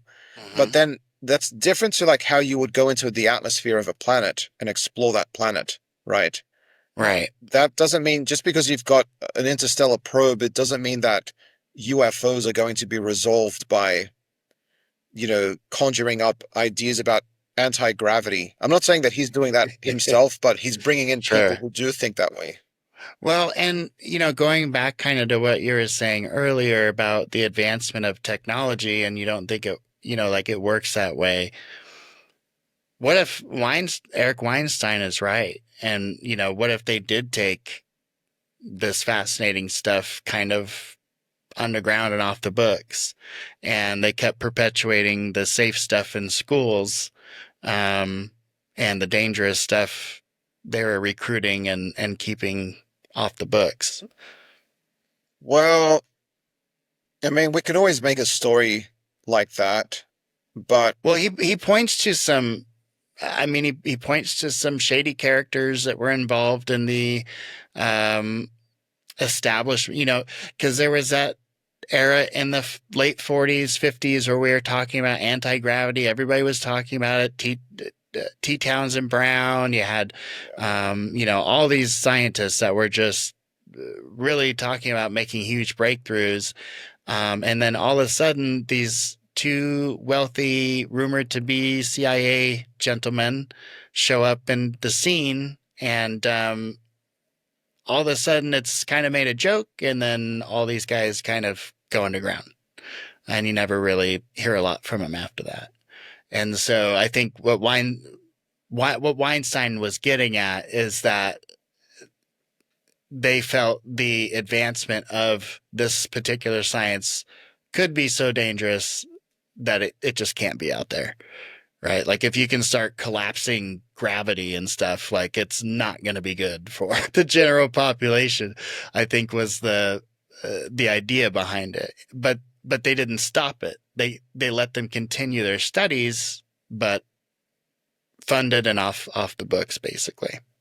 So that's where this crazy stuff could be coming from. It's a theory. It's Weinstein's theory. What do you think about that? I see you smirking there, like it's just yet another story. Is that what you're thinking? pretty much. I mean, it's certainly possible that there's been more research underground. Obviously, there's classified projects. The anti-gravity would be the crown jewels, because like it lets you do a lot of things that you can't do with chemical propulsion. But what's my objective, I guess, is that if like gravity manipulation is so dangerous, it's still going to be dangerous underground if it's pursued, but secretly. Right. But they're going to want that illusion of control. They're going to want that illusion of control, though. They're not going to want you and I doing it in our garage. Yeah, if it's even possible to do it in the garage. Right. Because like the energies you would need would probably be pretty substantial. You can't just like cook something up in your backyard to, bend space-time. Build a wormhole in your backyard with some tools on your tool belt. Yeah, it is. It's kind of a fantastical story. And there's a lot of differing opinions on Weinstein for sure. Very divisive character. But he does make some valid points. I don't know about this, but about some other stuff as far as, string theory just kind of being this, here, go stay busy with this thing that will never materialize or go anywhere. Spend all your whole career working on this thing that's all theoretical to begin with. That just seems like would be frustrating for me. And like, no wonder. That's what he's saying. Like, this is why scientists are depressed, because they can't get anywhere with it. They can't actually produce anything new with something that's based on a theory. Okay. I also should mention, now that you mentioned about the underground stuff, that the reason I don't think that they have anti-gravity craft is because they're still using helicopters for search and rescue. So, a lot of military guys have been rescued by helicopters, but other ones, the choppers didn't get there in time. And so somebody in the military who knows about the anti-gravity tech and who has lost comrades in battle, I don't see them being able to keep their mouths shut about this forever. Well, if it's under the intelligence black box, they'll let people die. They don't have a problem with that. I don't know. Because the greater good is what The Yeah, it could protection of be. the country to those folks is the number one thing, no matter what it takes. But then on the other hand, what's the point of even having this tech if you can't use it? Stop a nuke. Stop a nuke? Yeah, that's my theory. My theory is you hear this all the time. However, I've never actually seen a document from the government that says UFOs are higher classification than nuclear weaponry, right? I don't know if you've heard this, but people say it all the time. I've never seen a document that says that. Maybe I'm just stupid, but people say it like it's a fact. But if that's the case, then yeah, the fuckery that could be done to the American people, to the world, to hide that stuff. Yeah, for sure. For sure. I had a buddy that worked PSYOPs when I was in the Army, and this was post 2001, pre-iPhone, when people were still on that 24-hour cable news cycle, right? And he used to tell me all the time, this is going to happen in the news today, watch. That's exactly what would happen. This is what they're going to talk about today, watch. It's exactly what they would do. Whole thing's just a psyop. And so they don't feel bad about this. It's just like the scientists at MK Ultra. They didn't feel bad for 1 second about the stuff that they did. And they did some pretty horrific shit to people. But in their mind, how they go to sleep at night is doing this for the protection of the country, right? It's for the betterment of the country. We're doing this stuff in the shadows so that the people can go to work and raise their families and not have to worry about it. And that's how they view it. And that's how they sleep at night. It's pretty wild. And I'm sure you're a smart guy. I'm sure you've seen like operatives. Like have you ever seen any of the interviews with, who's that ex-CIA guy? Bustamante? No, I've seen some with Jim Semivan. Jim Semivan. Okay, Bustamante's kind of the new younger generation. Oh, the guy with the long hair? Yes. Yeah. The curly long hair. Extremely pessimistic about the world, but I guess that's what happens when you're in the CIA. But yeah, I think he gives a very accurate portrayal of like what that life is like. Like it's you can justify anything that you're doing in that arena, basically. But I'm sorry, I got us derailed here. The Wall Street Journal report. Yeah, I wanted to talk to you about this because some people are calling it a bombshell, other people are calling it bullshit. Where do you fall on this? Part 1 of the Wall Street Journal report. Basically, and for the folks that have had their head in a hole for the last week, the Wall Street Journal come out and said that the Air Force had a secret program where they would haze Air Force officers that had secret clearances. They would show them pictures of UFOs or, supposed UFOs that were fake and say there's this UFO program. You got to keep this secret as part of this hazing kind of vetting process. Yep. And a lot of it was backed by Kirkpatrick, who the ex-head of Arrow or OSAP? Arrow, ex-head of Arrow, Sean Kirkpatrick, confirmed a lot of this stuff. So yeah, what do you think about this report? Yeah, I think it's very interesting. We should be cautious though, because the sources have not been named yet, but I hope that they will be in part 2 and also in Arrow's second historical review, which I think is coming out near the end of the year. So hopefully there's going to be more details forthcoming in that. Yeah. I mean, the WSJ is a highly reputable journal, so I'm inclined to. I mean, so is the New York Times, on the other hand, and their 2017 piece was a bit of a whopper. So we should be still cautious, because just because something's in a highly reputable journal doesn't mean that it's true. But yeah, we should still pay attention to it. I think it's certainly conceivable that Yankee Blue happened. I don't know to what extent. People might be folding in things that were not part of it into that. We should still be wary of people misremembering things because just the nature of human memory.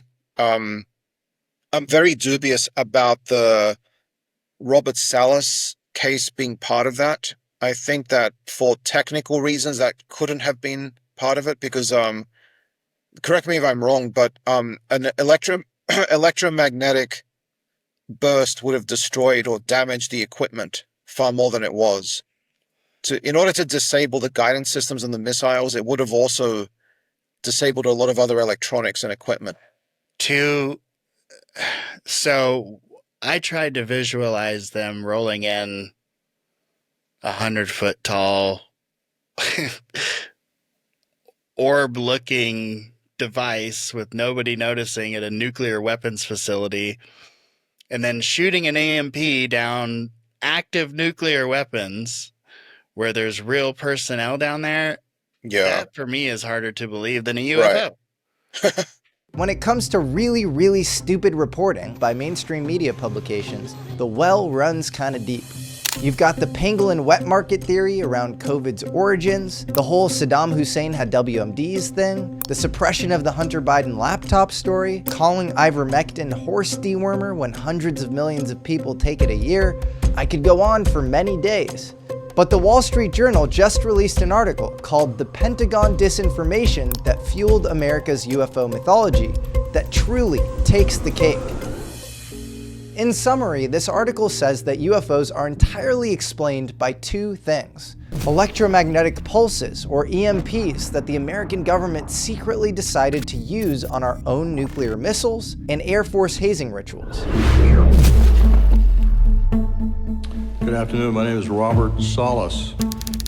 On March 24th, 1967, Robert Salas, a first lieutenant stationed at Malmstrom Air Force Base, said he received a call from topside guards saying that they had seen strange lights in the sky making odd maneuvers. The men are stationed in the missile launch bunker, 60 feet below ground. He called back about 5 minutes later. This time he was screaming into the phone saying they're looking at an object, a red glowing object hovering just above our front gate. All 10 missiles were off alert, all 10. Whole flight was off alert, all red.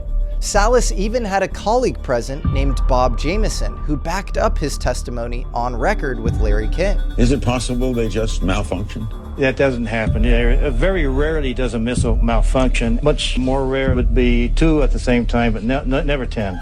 In fact, the guy who most thoroughly documents the Malmstrom case in 1967 is the author of the great book, UFOs and Nukes. His name is Robert Hastings, and he is the authoritative chronicler of 167 Q-cleared nuclear base employees that have all witnessed UFOs. Declassified U.S. government documents and witness testimony from former or retired U.S. military personnel confirm beyond any doubt the reality of ongoing UFO incursions at nuclear weapons sites. Anyways, this Wall Street Journal reporter named Joel Schechtman writes that this was all a secret EMP, or electromagnetic pulse experiment, seeing if the US could shut down our own nukes with people present, as if that's not incredibly dangerous and reckless and has any precedent. I think that Schechtman, or one of his sources, is making this up. There's even documentation from Malmstrom Strategic Air Command itself saying that they were extremely puzzled around the event and that they had no idea what was going on. They were so puzzled that they paid Boeing to come out and investigate what had happened. Boeing was also puzzled.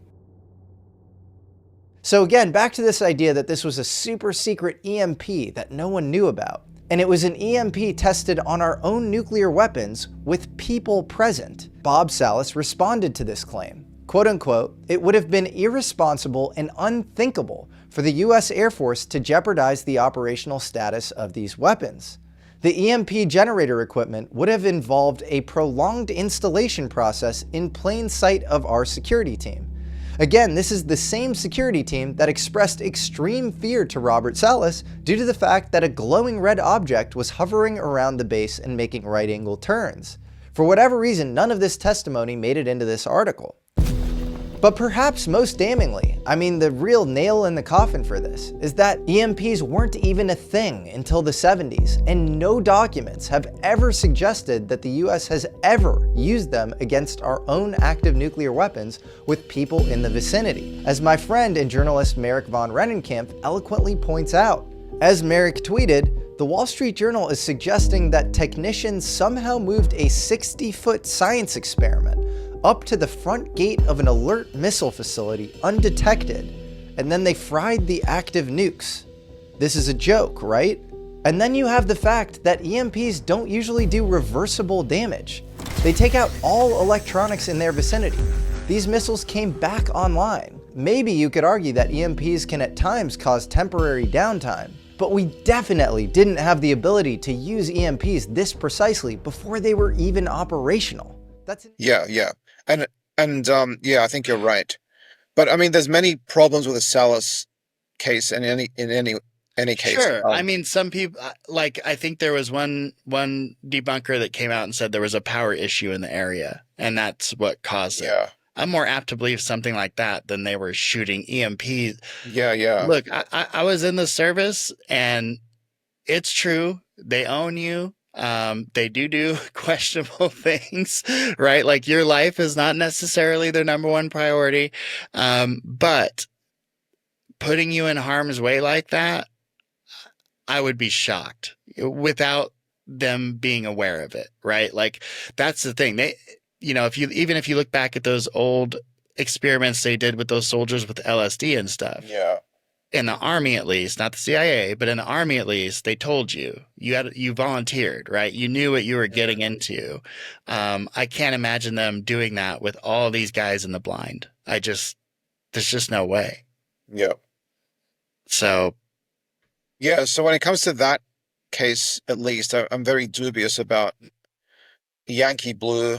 If this was the continuous name for it, but something like it, I don't think it was part of that. But in terms of like the Air Force recruits, the new officers being hazed, that's certainly possible.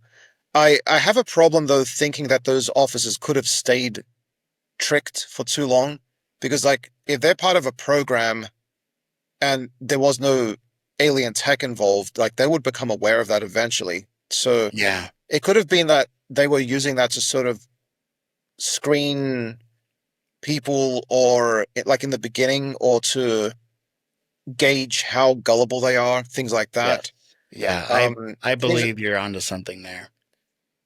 Yeah, and so something like that. It could also have been something to do with tricking the Soviets, but I think that that's kind of hard to stomach, because the Soviets had a lot of intelligence people in America doing a lot of spying, and Soviet intelligence was very, very smart, and they were not gullible people. Like, they would be much more difficult to trick than the American public, frankly.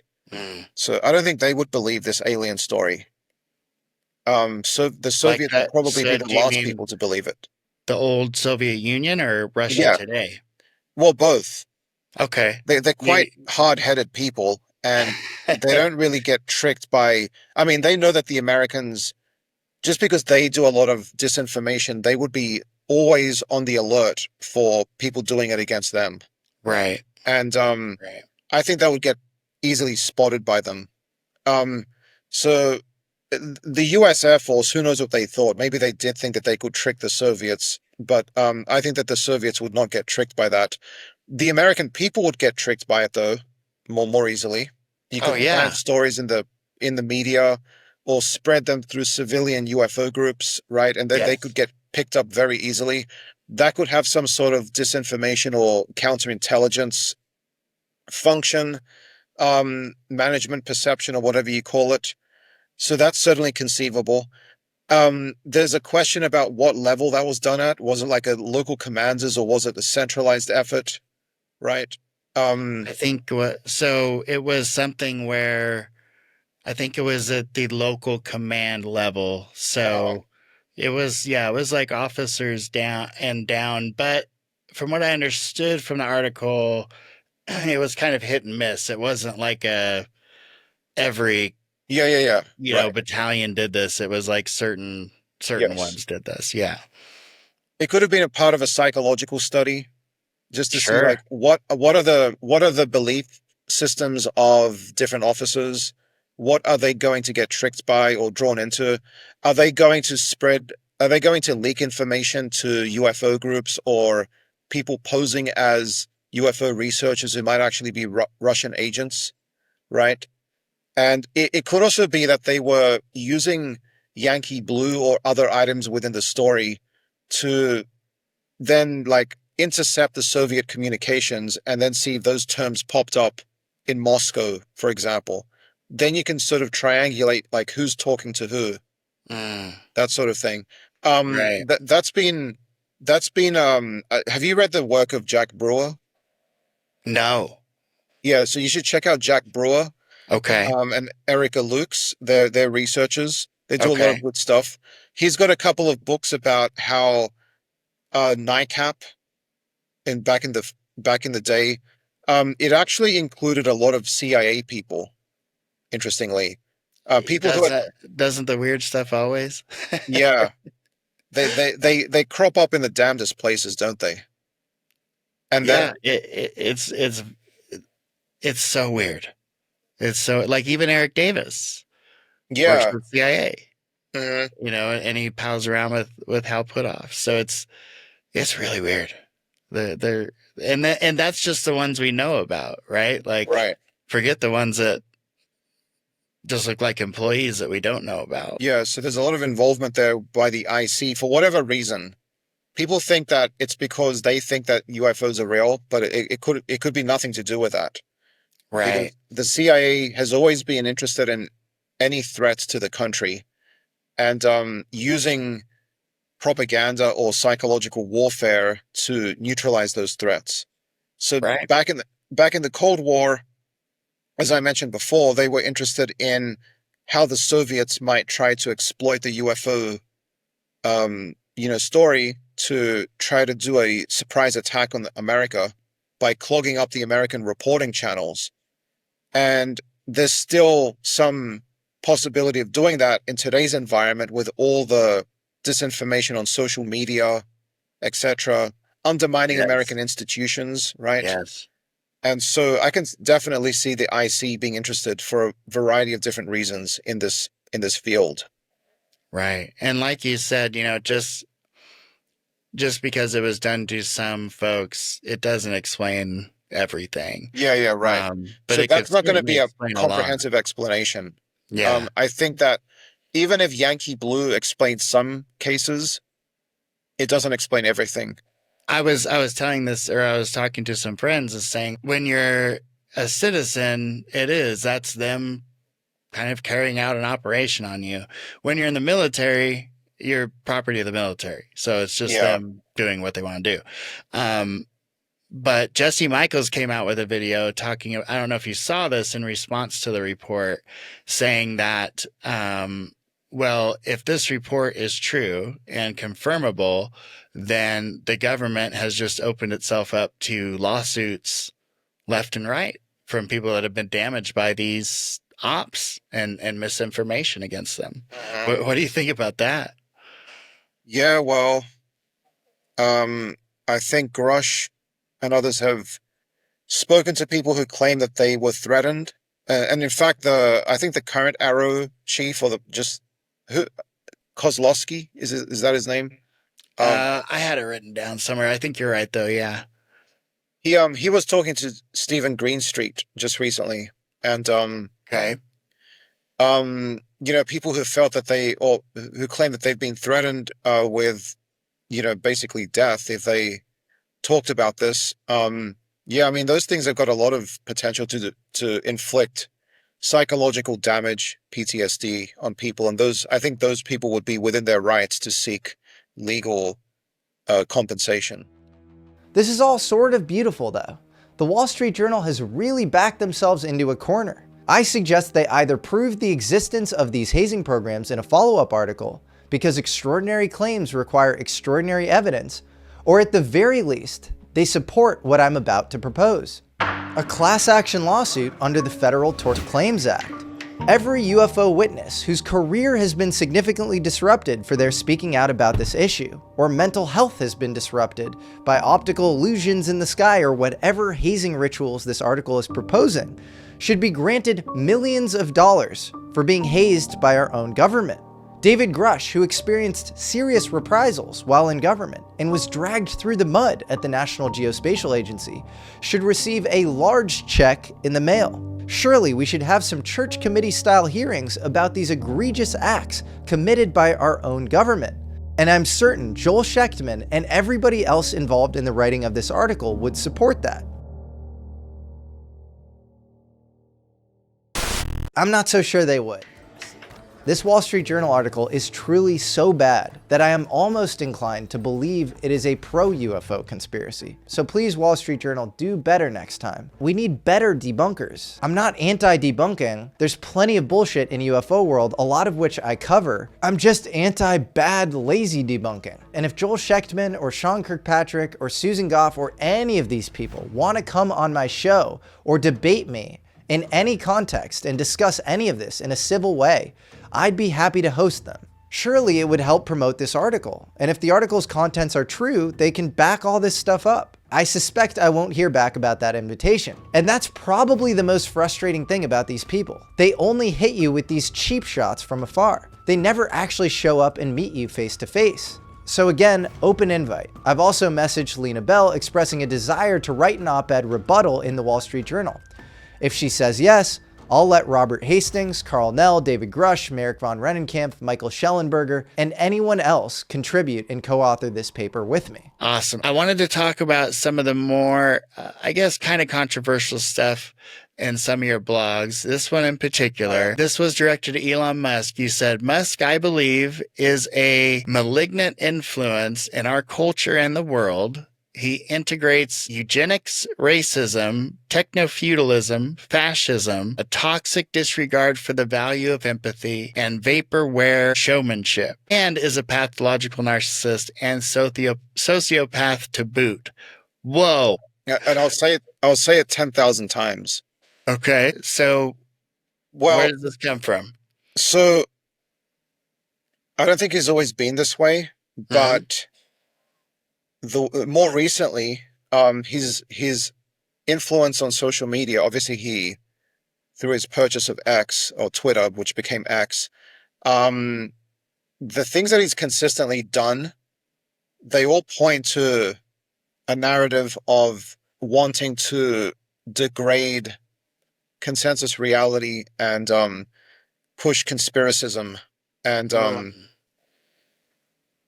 he often retweets like outright racist or anti-Semitic things, right? He says things which are very fascistic himself. He says them, he tweets them, and then sometimes he backtracks or he deletes that post because of the outcry. But the fact that there was an outcry and that this has happened so often points to him having these beliefs, okay? Right. So I think he's become more radicalized. He wasn't always like this, but he's become more radicalized. He's come to think of himself as a sort of genius because he's kind of built a cult of personality around himself with his companies and all of these podcasters and other influencers who praise him. Yes. So that sort of plays into his own ego and sense of megalomania. But that's tied into kind of his own obsession with reproduction. And he's got like, I don't know how many children now by how many women. What is that about? It's something, it's really weird, but that also suggests a strong kind of eugenics component to his thinking. See, and that freaks me the hell out, because then I think like Nazis when I hear eugenics. Well, yeah. Because then if you consider also that he has retweeted anti-Semitic stuff, he's said that society should be run by basically an elite of so-called geniuses, right? And other people shouldn't have political power or influence. So that's how he wants to model or structure society. I wonder if he's read. He's one of the billionaires who thinks that the Constitution is obsolete because it's not up to the task of dealing with technology. He wants to colonize Mars. In my discussion with Ted Peters, I mentioned my hypothesis that Musk sees himself as the axis mundi, or the link between Earth and heaven, right? Through his SpaceX ventures and his Martian aspirations. I had to Google that, by the way. Yeah, it's a great term. Yeah. Yes. But that's like a type of that plays into shamanism. Mm-hmm. So this idea of the shaman as like the link between Earth and heaven, and he's constantly on drugs as well, which might play into that idea. I know you mentioned that. So where does that come from? Because I know, like, where, like, what kind of drugs? Where does that come from? Well, hallucinogenic drugs, I think predominantly. Like although the role of drugs in shamanism has been overblown, apparently. But he might see it as something which lets him kind of tap into other dimensions or more kind of esoteric types of thought. Well, are you familiar with Paul Hynek? Yeah.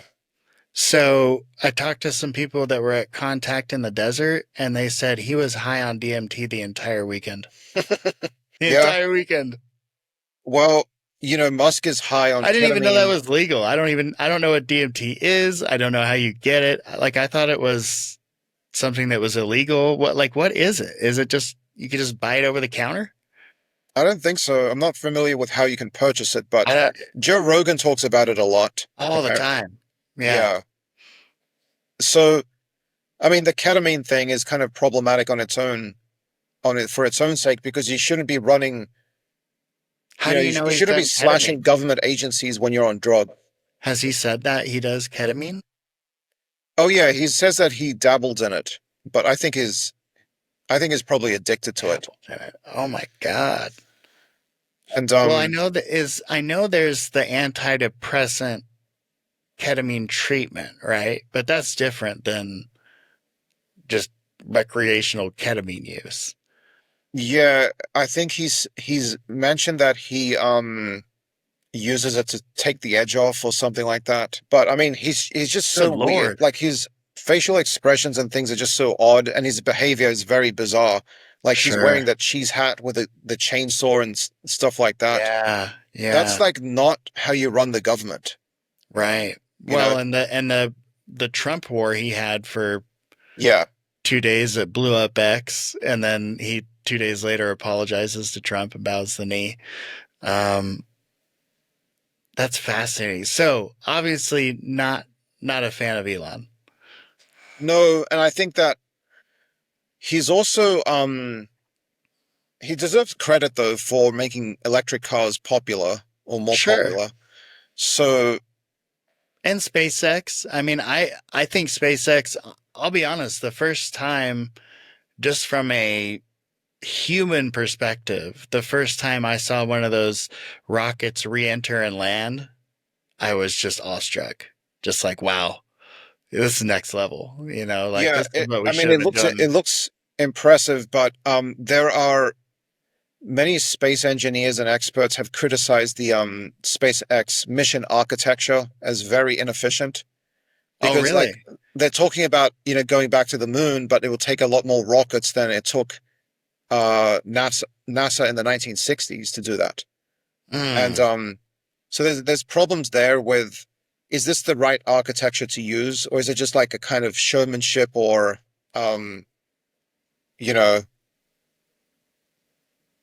is Elon Musk risking the US space program just for some parlor tricks?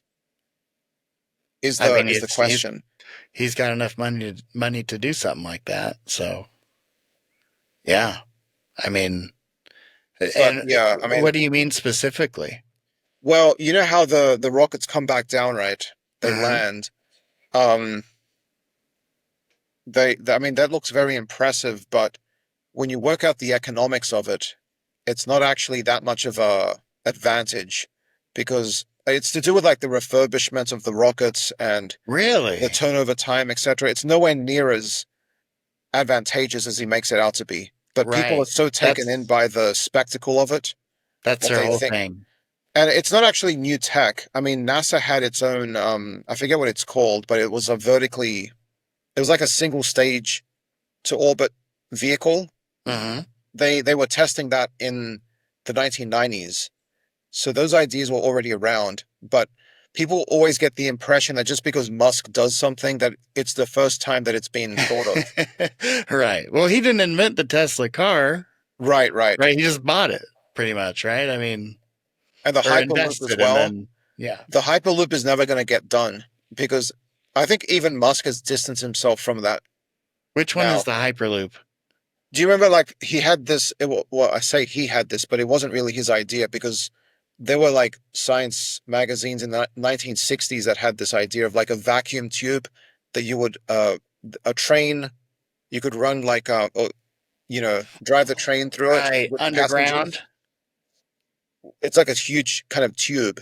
Right. It wouldn't have any drag inside because it's a vacuum. Okay, I do remember him talking about that. Yes. So this idea, a lot of effort was expended by many people. Many people got excited by this. Yeah. They thought it was going to revolutionize like long distance transportation, and that it would link up, parts of California, and that we could finally have high speed rail here, things like that. But this is a complete vaporware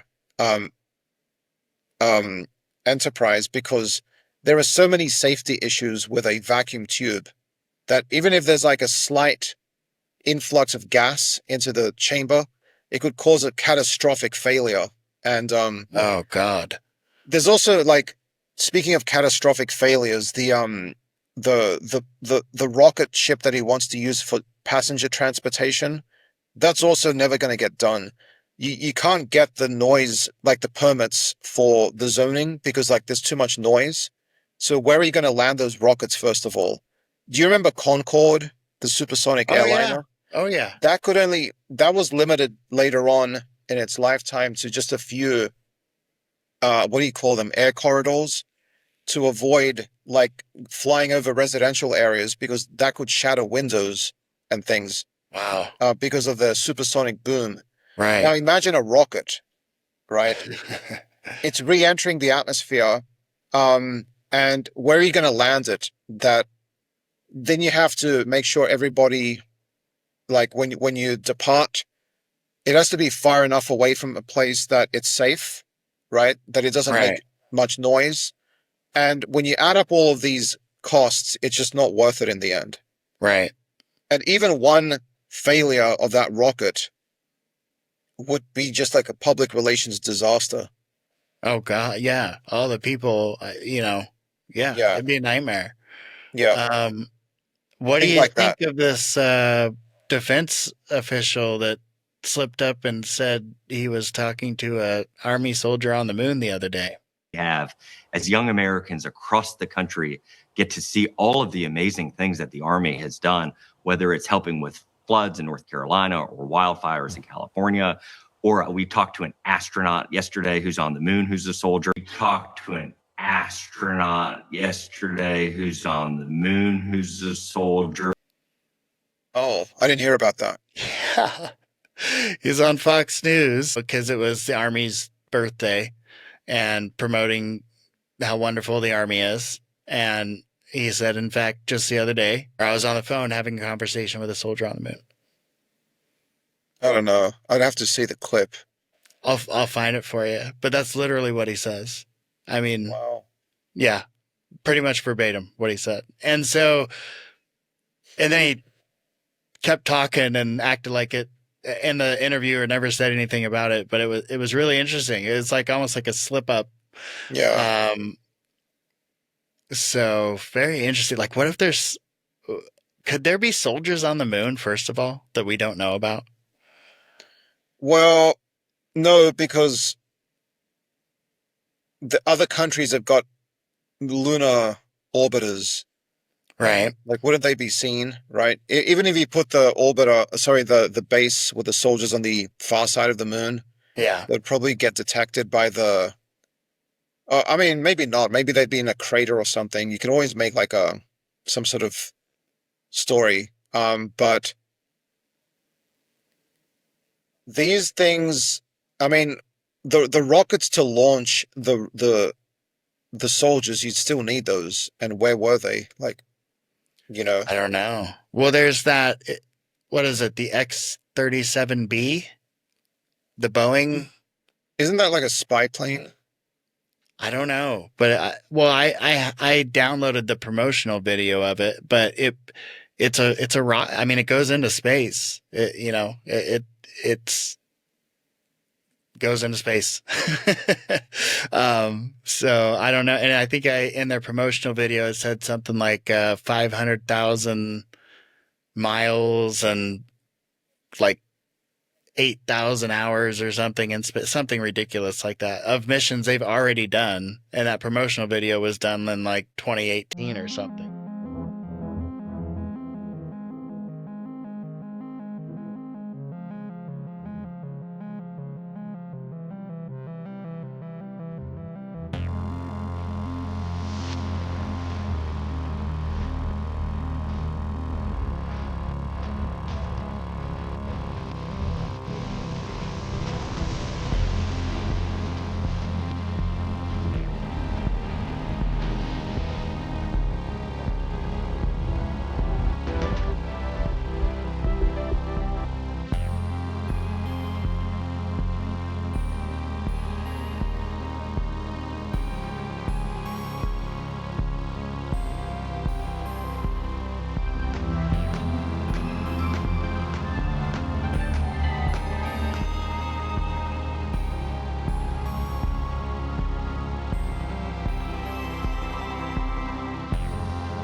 So you'll hear people say secret space program. I don't think that's the official term. I think it probably just falls under that Air Force space program. And that way they're not getting all the publicity and all the scrutiny that the NASA programs get. But if there's a soldier on the moon, what the hell? And then there's China on the dark side of the moon with their little probes doing God knows what. They're obviously chose the dark side for a purpose, so we can see whatever the hell it is they're doing. What are your thoughts on that? What do you think they're doing up there? Well, first of all, I should mention it's not really the dark side because it does receive sunlight. It's just the far side. Very good point. Far side. Very good. Yeah. Valid point. Yes. But I mean that astronomers want to explore the whole moon, and so it makes sense to launch stuff that would land on the far side. For the Apollo missions, they didn't do that because they had to maintain constant radio communication after they landed with the Earth. So they had to be facing the Earth. But, if you have space probes that you want to land on the moon, you could do it on the far side. If you want to explore the geology, the history of that side of the moon. Apparently, both sides of the moon are pretty different to each other for some reason. Geologically, but there's obviously a lot of science you can do. The moon is weird. Soldiers, though, I'm very skeptical of that because you need a whole infrastructure. The Saturn rockets were discontinued after Skylab. Just the difficulty of keeping that secret in American society. I guess you could do that in Soviet society. Right, the Soviets were very secretive about their launches. North Korea, something like that. Yeah, they never advertised failures publicly. Oh, yeah, and so, but the Americans did for the most part. There were some things that were not publicized straight away, but the American space program has been remarkably open and public. And so, but just overall, I'm very skeptical that there would be people on the moon at this point. There are going to be, for sure, but not right now. So you think he maybe just misspoke? Or maybe something like trying to recruit? I can't imagine what he meant, actually. If you're a young man and you see that, you're like, what the fuck? Army soldiers get to go to the moon? I'm going to go in the Army, Who knows? I don't know. I know I was in the Army, and when they say recruiters lie, cheat, and steal, I can I can assure you that's true. Yeah, pretty wild stuff. But okay, so soldiers on the moon. So apparently, one of the Apollo missions, I don't know which one, when they left the moon, they launched their booster at the moon to measure waves, shock waves. Have you heard about this? And it turned out that the moon was actually kind of hollow inside. Yeah, I've heard of that. Yeah. What are your thoughts on that? I don't think that planet scientists take that seriously. I mean, it's certainly been a rumor that's gone around a lot, especially in conspiracy circles. They talk about the hollow moon and that it might be an alien spacecraft. Right. Yeah. But I mean, the moon has got a certain composition. It's very dense. I think, is it very dense? I don't know. I'd have to check. But yeah, this claim has not been. No one believes it in astronomy. The Echo one? No, there's an echo. There is, but right. But it's an alien base. The conclusion drawn from that it's hollow. That's not credited by anybody. Yeah, my thought on that was maybe I could be totally wrong because it might not measure the same, but as I understood it, the way the moon was formed, we had a gigantic impact with Earth. A bunch of debris kicks up into space. The debris circles around Earth because of the gravitational pull and finally becomes our moon. Yeah. So, I mean, what if it's not necessarily hollow, but what if what that echo is finding are kind of those seams and those cracks of it being formed together? Does that make sense? Like, if you had different chunks of Earth forming together, like they're probably not going to like melt and mold completely together into a perfect piece of mass, right? There's probably going to be seams and cracks, even if they're microscopic. And maybe that's what they're getting is just a compilation of all of those little seams and cracks and stuff. Maybe it just sounds like one big echo. I don't know. You can tell I'm not a scientist, but that was just my thought was like, maybe it's not hollow. Maybe it's just not as dense as we thought it was. Or as dense as we would think something that scale is. I don't know. Yeah. I mean, there are explanations that people who study the moon, the astronomers, they know about how they know the mass of the moon. They know the average density. Right. They know stuff about the composition in terms of metals and elements. And they do know that there are cavities inside the moon that formed from volcanic activity and when the moon was still very hot. So that might have something to do with it as well. Interestingly, these giant cavities have been proposed as like habitation sites for future colonization. Huh. So, there's these giant, really huge caves because like on the moon, there's only 1/6 the surface gravity. Right. So these structures can get very, very big. And people have proposed that you could put like giant cities or whatever inside of them and then fill them with air. That would be pretty cool. That would be pretty cool. I mean, what a way, like if we had to abandon ship or something momentarily. Yeah. That'd be smart. I don't know if I'd have a ticket, but at least the human race would go on, What do you think of what was it, Carl Wolf and the bases on the dark side of the moon? You think that's all just nonsense? Is he the guy who like thinks that he can see like Oh no. So Carl Wolf was the guy that he basically he got a new job working at NASA under classified stuff, on their classified stuff, topographically analyzing the moon. And when he first got assigned to this place, he started working with this guy who he got the vibe the dude was just really lonely, because basically it was him by himself and it was all top secret and he couldn't talk to anybody.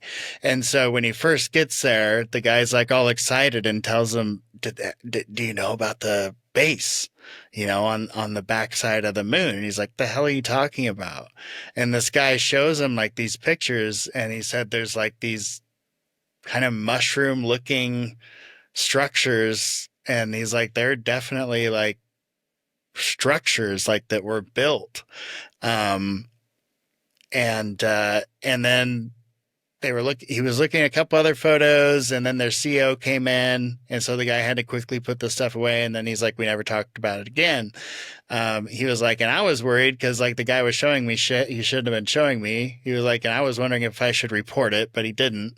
And then he didn't talk about it forever. And then I think there's like an expiration date on classification stuff. So it was like right after that 20-year or 30-year mark, he had an interview. I think it was with Stephen Greer. And that's where he tells the story. And then shortly after that, he was on a bike ride and got run over by a car and passed away. But it's a fascinating story because it's like everything with the guy checks out, where he was, his job, everything. So that's all true as far as like what he was doing, where he was, that all checks out. It sounds like maybe a prank was pulled on him, possibly. Yeah, it could be. It could, like, and now we're hearing like that Wall Street Journal report. This is stuff they would do. Can we trust this guy? Let's see if we show him this, this fake thing, if he can keep his mouth shut. But if this guy's lonely and he's he might have time to spare on making like photoshopped mushroom shaped things, and then saying, hey, I think this you was hear like about this? I think this was like the 60s. So this was okay. Before we'd gone to the moon, we were trying to map it. His job was to help decide where to land, essentially. That's why they were topographically mapping the moon with these satellites. Yeah. Oh. Pretty interesting. Well, now, yeah. But going to I think you're about to reference Project Stargate and the remote viewing. Oh, yeah. Yeah. And that was interesting. They told him to go back. John McGonigal. They told him to go back 10,000 years on Mars. Well, they didn't tell him that to begin with. They gave him the time frame and I think a location, but he didn't know it was Mars. So I assume you've read that report of the things he said he saw. What do you make of that? Well, no, not much. It's just, those stories about McMonagle and others in that in Stargate. Remote viewing, I'm very skeptical of that. Sometimes you do get apparent hits, but it's mostly misses. I think that's natural to be skeptical of that, because it's like, what? I mean, that's to think you could just plug in and find somebody or something. Yeah. It's hard to believe, right? But yeah, they did rely on it for intel from time to time, which is just super weird. I mean, they said McGonigal at one point was so good that they could show him a picture of a Russian submarine and he could bring him within 10 miles on the map in the ocean of where that submarine. I wonder how frequent that was in terms of relative frequency. How many hits per attempt? So I've gone through some of the Stargate stuff. I'm building up my website and I'm going to include all the, declassified stuff on there. I'm not sure, but he definitely he convinced a lot of people that were very skeptical, that it wasn't bullshit. I mean, oh God, who is it? I'm not going to remember his name. Oh my God, you know what? It was Hal Puthoff. So now I don't know if I trust the story. But Hal Puthoff says he was very doubtful of it. And what they did is they had somebody go to a location in the San Francisco Bay Area, and there was just no way McGonigal could have known. There was just no way. They made 100% sure they knew there was no way that he could have known this guy, where this guy was going, anything. And he found this guy in San Francisco's exact location. And he said that was the moment where he was like, oh, Okay. But Hal Puthoff also says that, who is it? Uri Geller was able to see inside of machines. Yeah. Yeah, Uri Geller. I mean, whenever you got Uri Geller in the picture, it becomes kind of hazy.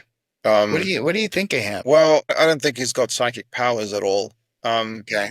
He might be good at sort of the mentalism, I think is what it's called. Things like that, where you're just kind of using the environment or people's expressions to sort of gather clues which are going to help you make guesses which are better than average. Yeah. And some of the experiments might not have been fully, like, there could have been sensory leakage between the tester and the... How do you mean? Well, so in a lot of ESP studies, like, they make these big claims that this person could read cards or whatever, read the symbols, but the setup of the experiment almost always is flawed in that it doesn't properly seal off all avenues of possible communication. Okay. I got right? you. Between the person getting tested and the experimenters. Right. You have to absolutely make sure that that is completely sealed off. Okay. And somebody actually did a study where they went through all the ESP research and they found that in virtually every study there was the potential, at least, for some sensory leakage. So that sort of thing makes me, again, skeptical about ESP. But, That's you know, sure. the CIA and the Army, they were definitely interested in psychic research for a time at least, but it could have been because the Soviets were interested. The Americans didn't want to fall behind anything that the Soviets were ahead of. So, you know, it could have just been a sort of knee-jerk Cold War reaction. Right. Fear of falling behind. And the US, like the Soviets, were very hungry for intelligence, and they were willing to try anything. Yeah, that's a very good point. You know, the MK Ultra stuff, the Stargates. I mean, anything that Russia was willing to try, we were willing to try and do it better, you know. But, you know, the main forms of intelligence gathering are still what they've been for decades. Human intel on the ground, electronic intercepts, satellite photography, electronic intelligence, right? And so if that's what's used, why isn't there a country in the world that uses mostly psychics for its intelligence gathering? Right. That's always like a fringe kind of, you know, pursuit. It's done from time to time, but it's not ever the main form of intelligence gathering. Right. It's like a tool on the tool belt. Right. Yeah, it's like if we think all these other things are showing this person's here, hey, let's run it by McGonagall and see if he gets a hit there too, kind of a thing. And it's just one more data point. You know, I don't think it's the end all be all for sure, but that means there's something to it. You know, it means they do lend it some credibility, which is fascinating. And I think is it Brookings Institute that still teaches the remote viewing program? Currently, I don't think so, but was it Brookings? It might have been another school, but I'm pretty sure there's a school out there right now where you can take the remote viewing. Oh yeah, you mean like okay. I thought you were asking like if the CIA or the Army was currently. Oh no. But I think Brookings Institute has a remote viewing offering. Oh. Like you can take classes on, which is pretty fascinating. I mean, and then you hop into some of these. I don't know if you've ever hopped into some of these X spaces with folks that say they're remote viewers. I can never last past 10 or 15 minutes because it's like anybody can say anything, you know, these people can know each other. It's just no good. It's not very scientific. I have a friend that does really heavy meditation. And he has claimed to have had 2 out-of-body experiences.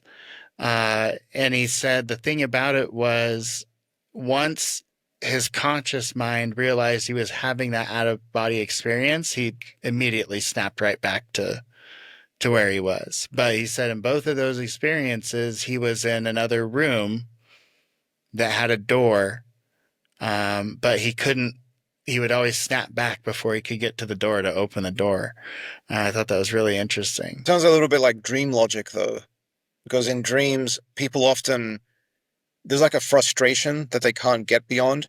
Yes. Like, for example, I've had dreams where I'm driving a sports car, but it's like almost like a gimmick of a sports car. It's like a little tiny thing with like a children's gear lever and something. Sure. And all the other cars are zooming past me, and I can't ever speed it up or anything. Oh God, I'm gonna have to make a cartoon of this. Yeah. Or like, have you ever had the ones where you're running but you can't run fast? Like you're just, like, what's going on with that? Yeah. That's a great point. Yeah, it's like the, going back to the abduction thing. That some people say we already have answered that problem, that it's sleep paralysis. But community just instantly rejects that. It's no way that. Well, no, I mean, 100% of the cases, that's probably not the explanation, but probably accounts for a big chunk of them. So to just completely discard it. And this gets back to that. Is ufology a real study or is it a religion? You can't discard facts and then only accept the ones that fit your narrative, right? If it turns out there's no damn UFOs and this whole thing has been just us and other countries flying weird shit around the skies that they're testing, I'm okay with that, but I would like to know. I would like to know. I think if it's something, I think if we do have contact or we do know extraterrestrials are out there, I think you can disclose that without putting national security at risk. But maybe you can't. I don't know. You don't know what you don't know, I guess. So I know we talked about the Wall Street Journal. We talked about the astronaut on the moon. What is there anything you're looking forward to in this arena as far as new data points or new revelations, something that might bring you back into the fold as far as having a positive outlook on it? Well, I think just a lot of the research to do with cognitive science, psychology, I find that super interesting. And it's sort of a good way to explain science to people. I think that ufology can have that positive aspect in it captures people's imaginations, and then you can use that as a way to teach them some good science. Like, how does mind work? How do optical illusions work? How does parallax work? But I also want to I think that electronic and signals intelligence probably has something very important to do with this field. I think that a lot of the stuff that's come out from the government and military has been restrained to an extent because they can't reveal certain things about electronic warfare. Right. And if we knew more about that, like as the public, just like some broad contours, not the details, because that's classified and important to national security, but some of the broad contours, I think they could be revealed to the public without threatening national security. I hope they do that. Yeah. That would be great to see, man. It's like once you open that door to try to figure out, okay, what's actually flying in our skies, all of a sudden it's Orions and, reptilians. And it's like, I just want to know what's flying in our skies, right? Like clearly there's something there. Is it my mind? Is it a reflection? Is it a satellite? We have God knows how much space junk flying around the earth. I don't want it to be a religion. I just want to know what the hell it is. What do you think of the theory that some of what we're seeing up in these skies are like stratospheric life? Like, you get jellyfish in the ocean. Maybe these new sensors that we have are just picking up life that's always been there. It's just like atmospheric, stratospheric type life. What do you think have you put any thought into that? Well, I've heard of that idea. Is it life or is it just like electrical phenomena, of plasma phenomena. I will tend to think the latter. Okay. If there is stuff going on up there that we're capturing and sometimes is maybe mistaken for UFOs. The question, is it life? Like, we haven't really, there's no concrete definition of life.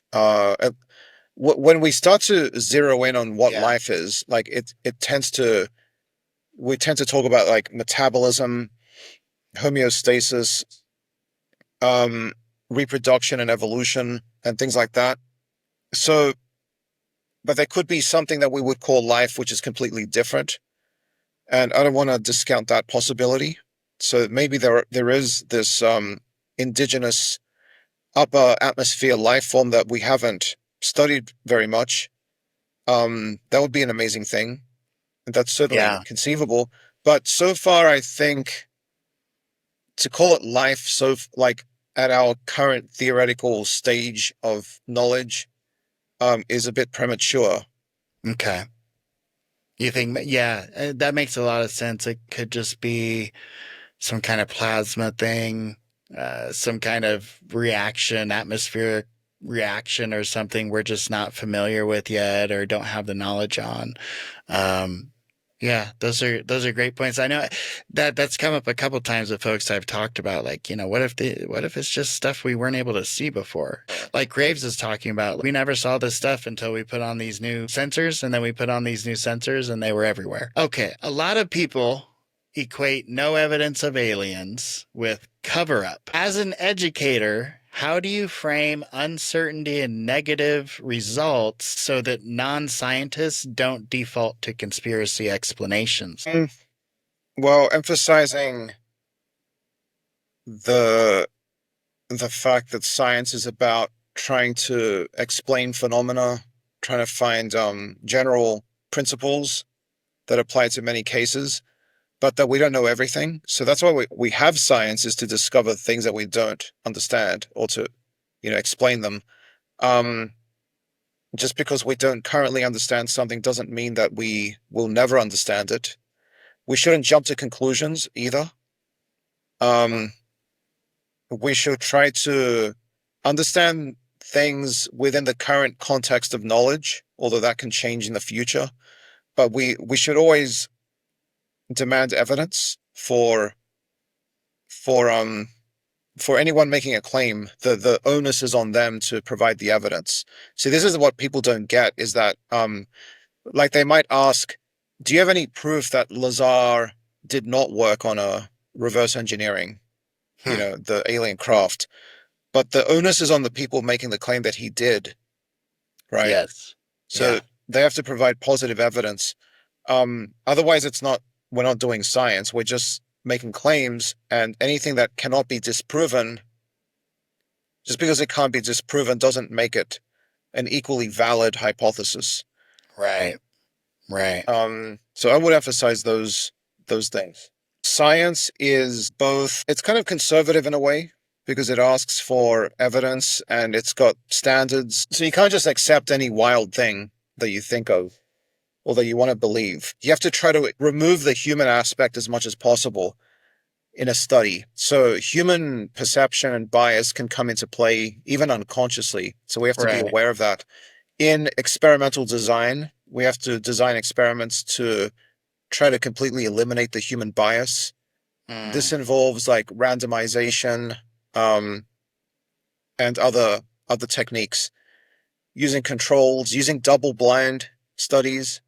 But the human aspect is so important that, even scientists are human and they have got their own dogmas and beliefs, and that can sometimes slow down progress in science.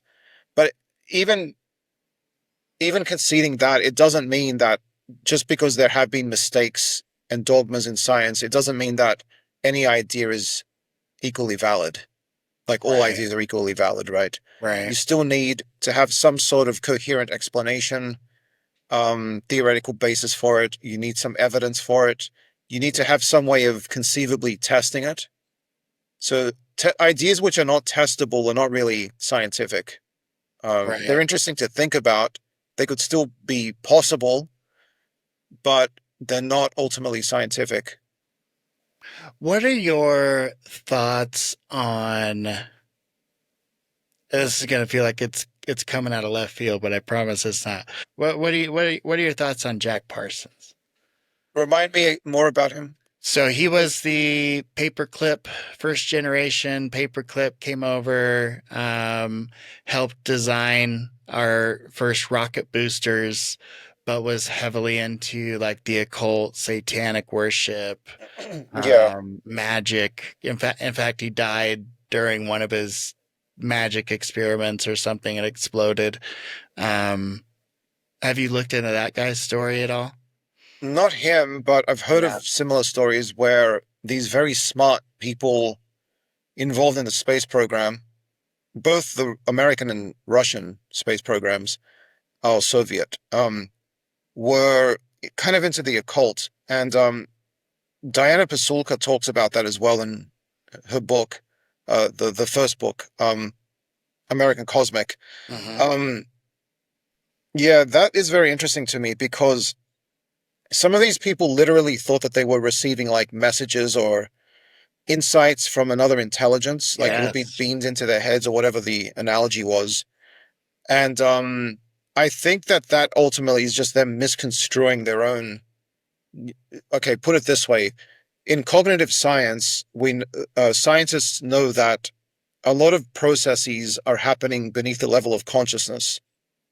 And so there's this whole kind of neural machinery that's going on, churning away beneath the level of consciousness. And, when you have an epiphany, it can feel like it came from somewhere else, but in fact, it just came from your brain kind of working out all of these correlations that it's acquired and accumulated through your learning and experiences. Right. And I think that some people are almost too smart for their own good. Like maybe they can't, they're too humble in a way to take credit for their own ideas. So they assume that they had to have come from someplace else, like a higher intelligence. That's my guess there. Yeah. Maybe not alien in the conventional sense, but some sort of intelligence which is not human. Yeah. Interesting thing about Jack Parsons is his wife.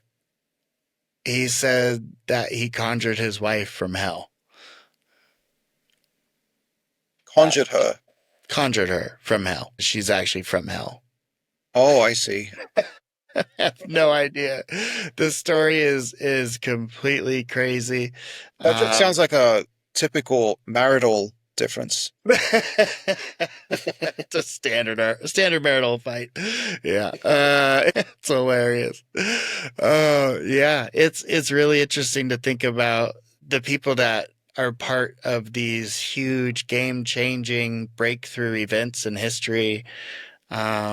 Sometimes the stuff they were into outside of that is really fascinating to look at. Like you were saying, very intelligent people, they can sometimes maybe be their own worst enemy, or they've got to always keep that mind going. So maybe it's just something when they're not working on rockets that keeps their mind going and wondering and curious. And also maybe they feel like they can't connect with other people because like they're so above in terms of intelligence. Yeah. That they don't really have anyone to talk to about these sort of more esoteric ideas, and then they feel like something is talking to them, but it's not a human. Right. Yeah, absolutely. And you're right that the humbleness, plays a part in that whole, well, it just came to me, or NHI implanted the idea. It's like, no, you're a smart person. You figured it out. That's a great point. Okay. Let me switch gears, and I'm going to do exactly what Ryan told me not to do. Talk about politics here a little bit, and not necessarily politics, but I'll just say current events. Israel and Iran. Boy, what are your thoughts on that? Well, I'm always alarmed when Israel attacks one of the countries in the region because that could really blow up I mean, whatever one thinks of Israel's motives, it's got such a potential to cause like a conflagration, right? And so I'm just worried about that as well. And of course, like the civilians who are going to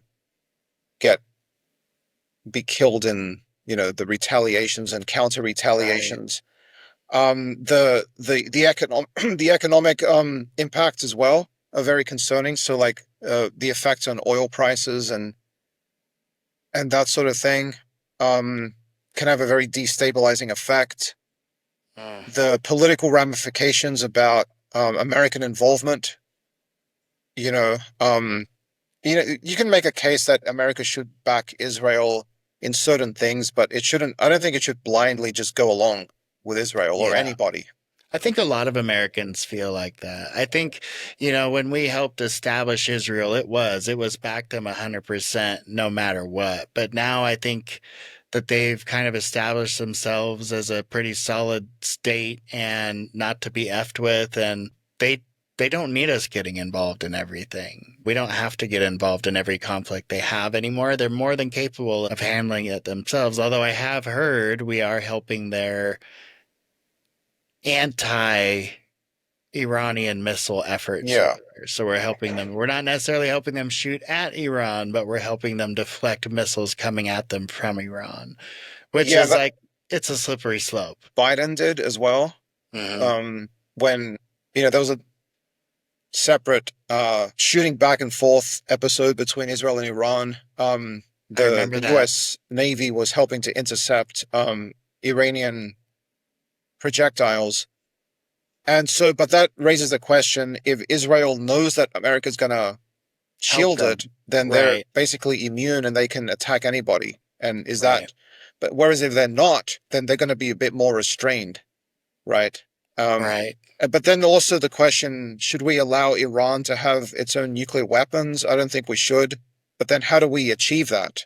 There might be different ways of doing that short of bombing their facilities.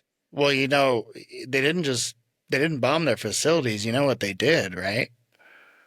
The reason you're seeing neighborhoods on fire in Iran is because they found all of the leading scientists. Oh, the scientists, in nuclear nuclear weaponry, and they killed them all in the same night. Just blew them all up at once. How crazy is that? Yeah, that's a long-standing Israeli policy, is to assassinate.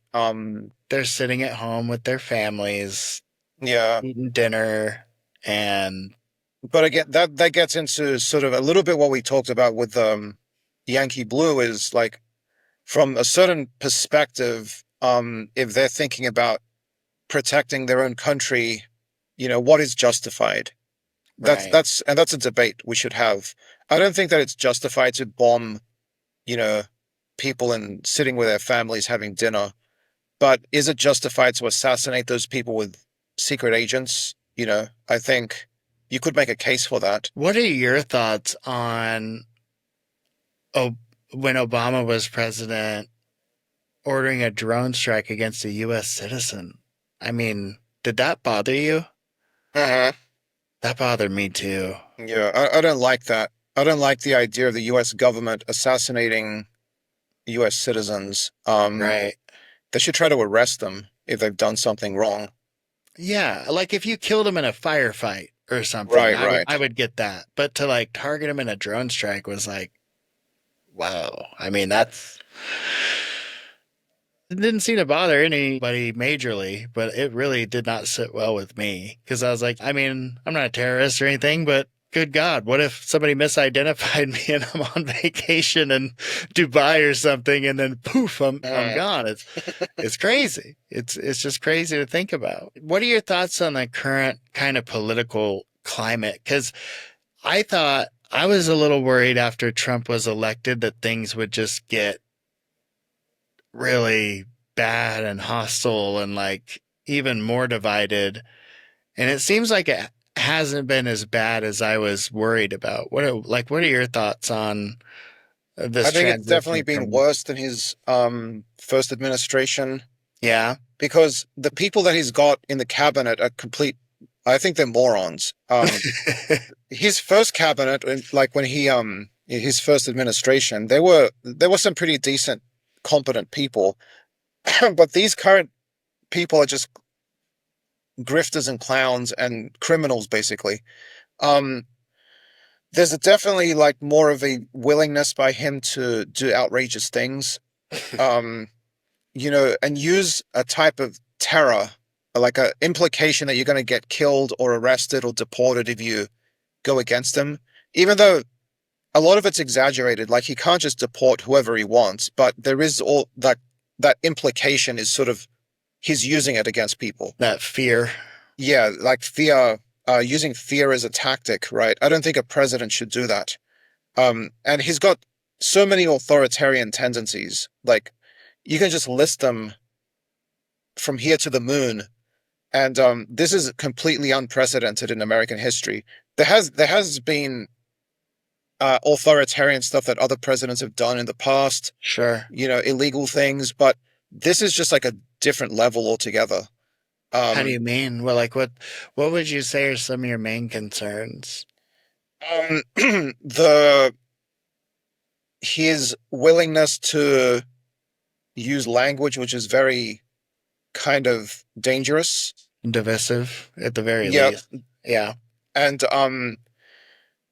the way that he just outright lies about things, like Jan 6, he's still denying that he lost in 2020, right? That is so corrosive to America.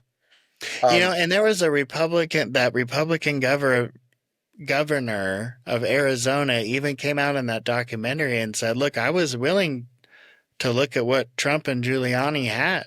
They said they were going to bring me the documentation at our sit down.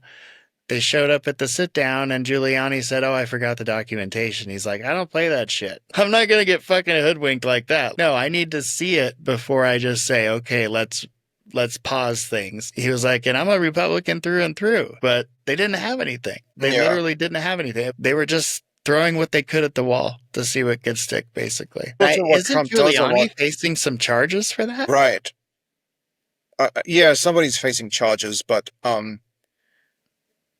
well, I mean, Trump is you know, he's a convicted felon. He just hasn't gone to prison for it.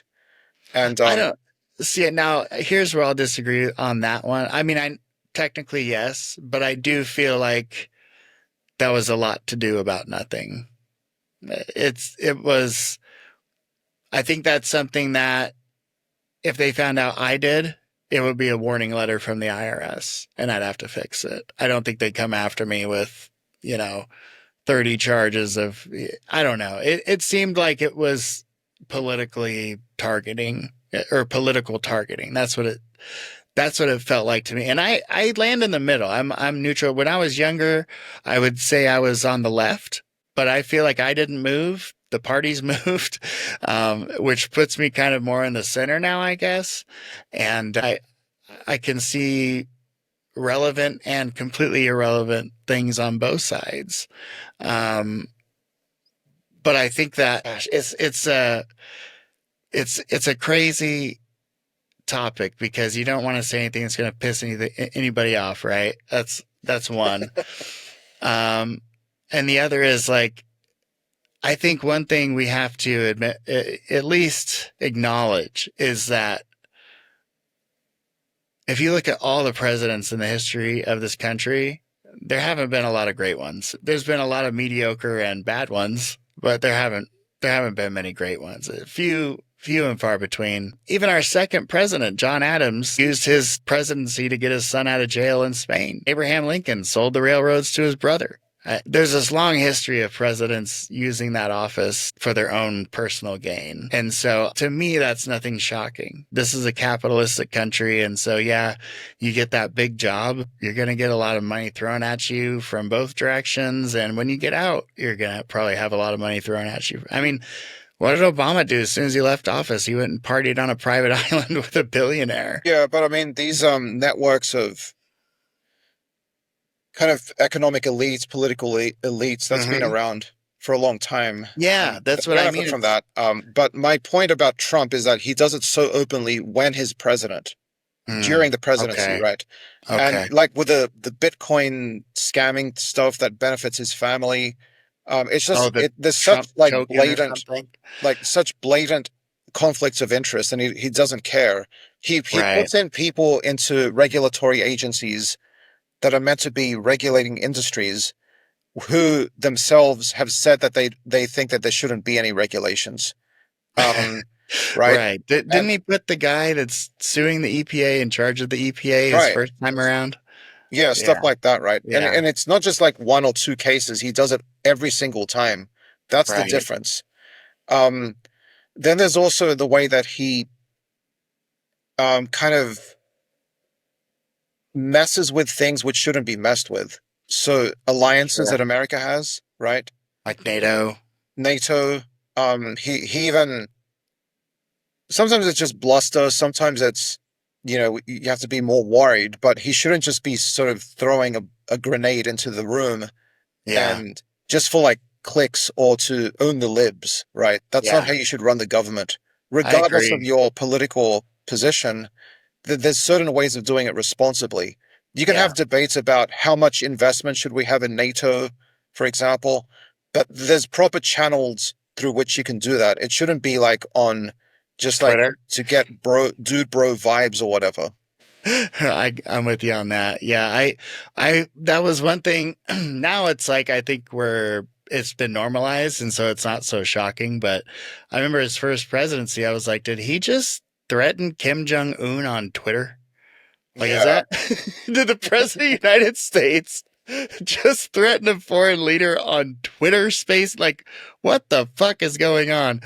But now I think it's just become normalized. Like he started his own thing, Truth Social or whatever. So, which I have not downloaded. I'll stick with X, as crazy as X is. I don't need to go into the Truth Social realm. I'm good. Have you dabbled in that at all? Have you? No. Yeah. See, No. I'm not even going to subject myself to that.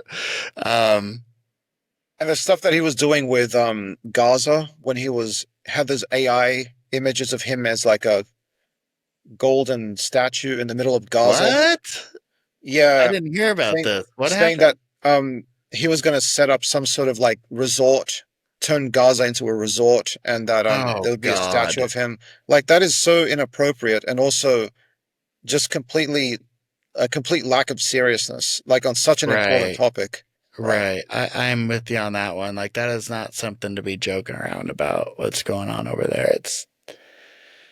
It's tragic. And, now Israel and Iran, there's going to be more death, more fighting. It's just, and we're right there about to get drug into it. We're doing everything but fighting in all these skirmishes, all these proxy wars.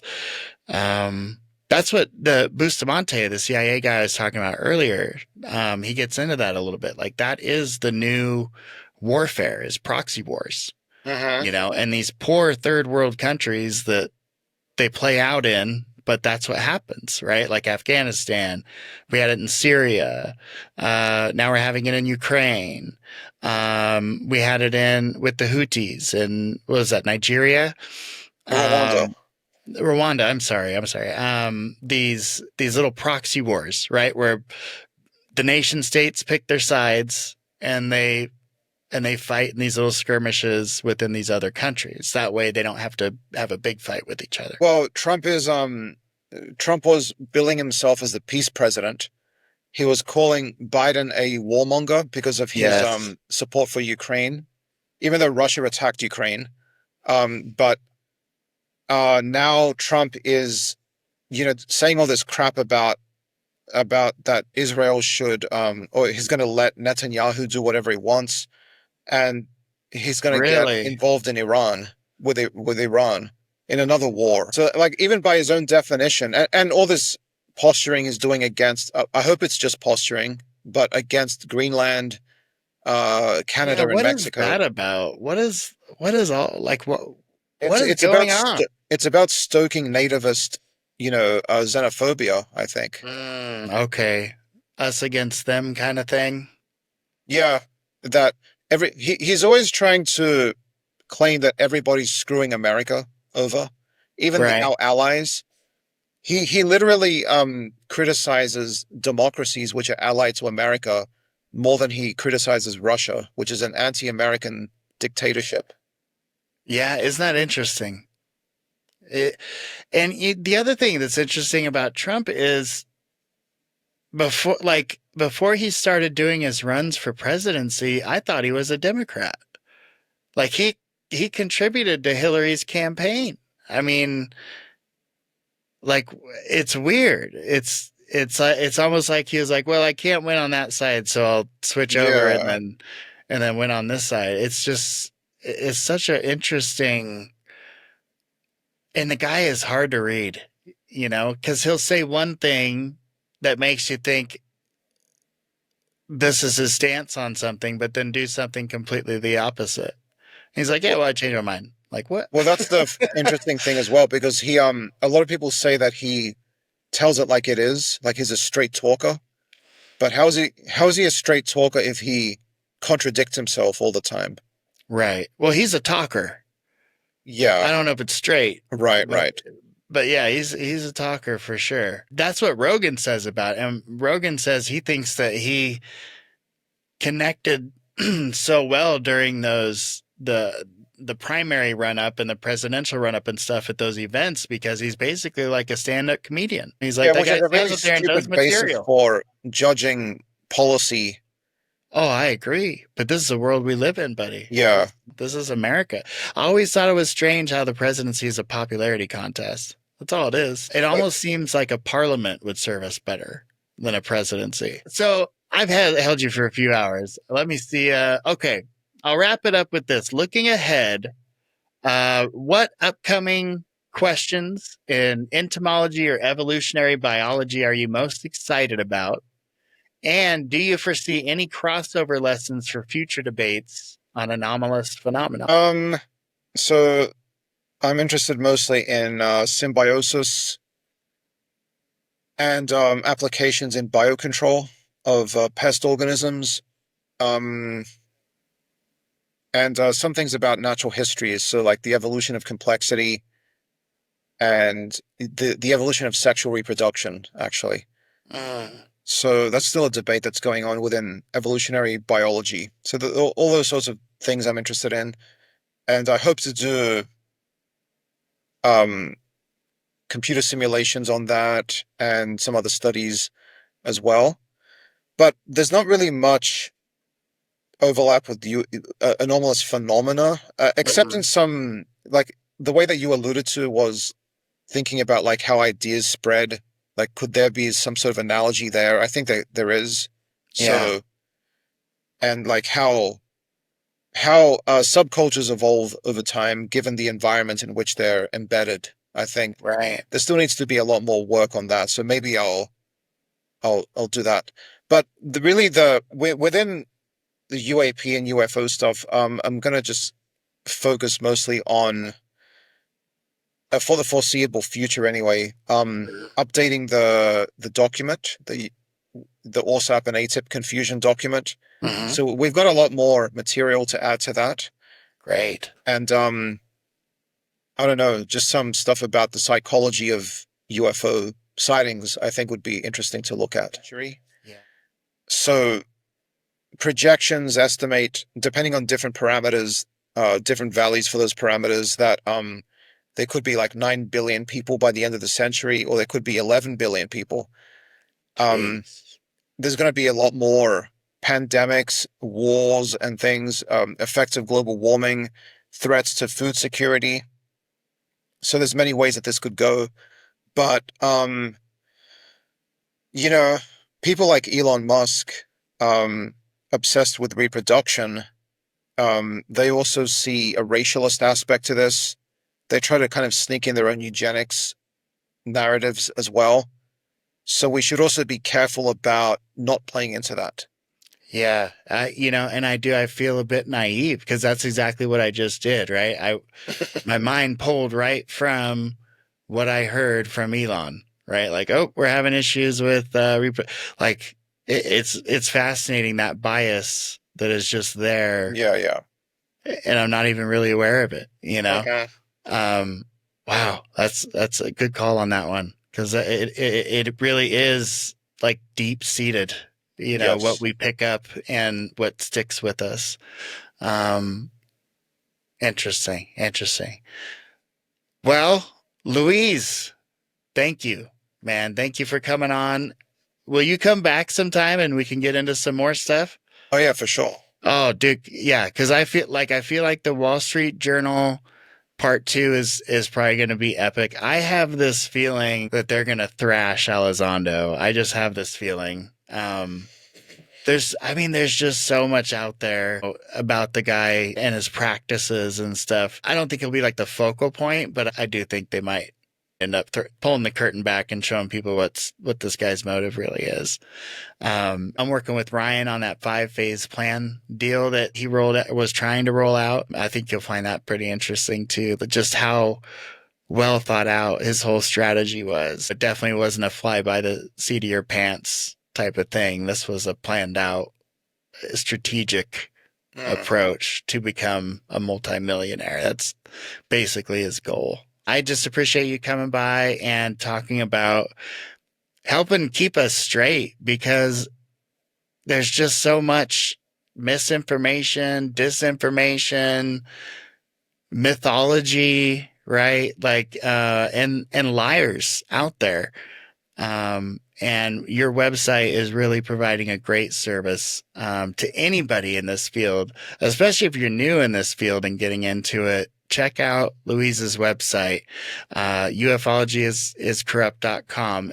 And again, you said it's not that like the whole thing is corrupt. It's just that we need to start assessing where we're getting our information from. Well, hey, buddy, I'll let you get back to your Saturday.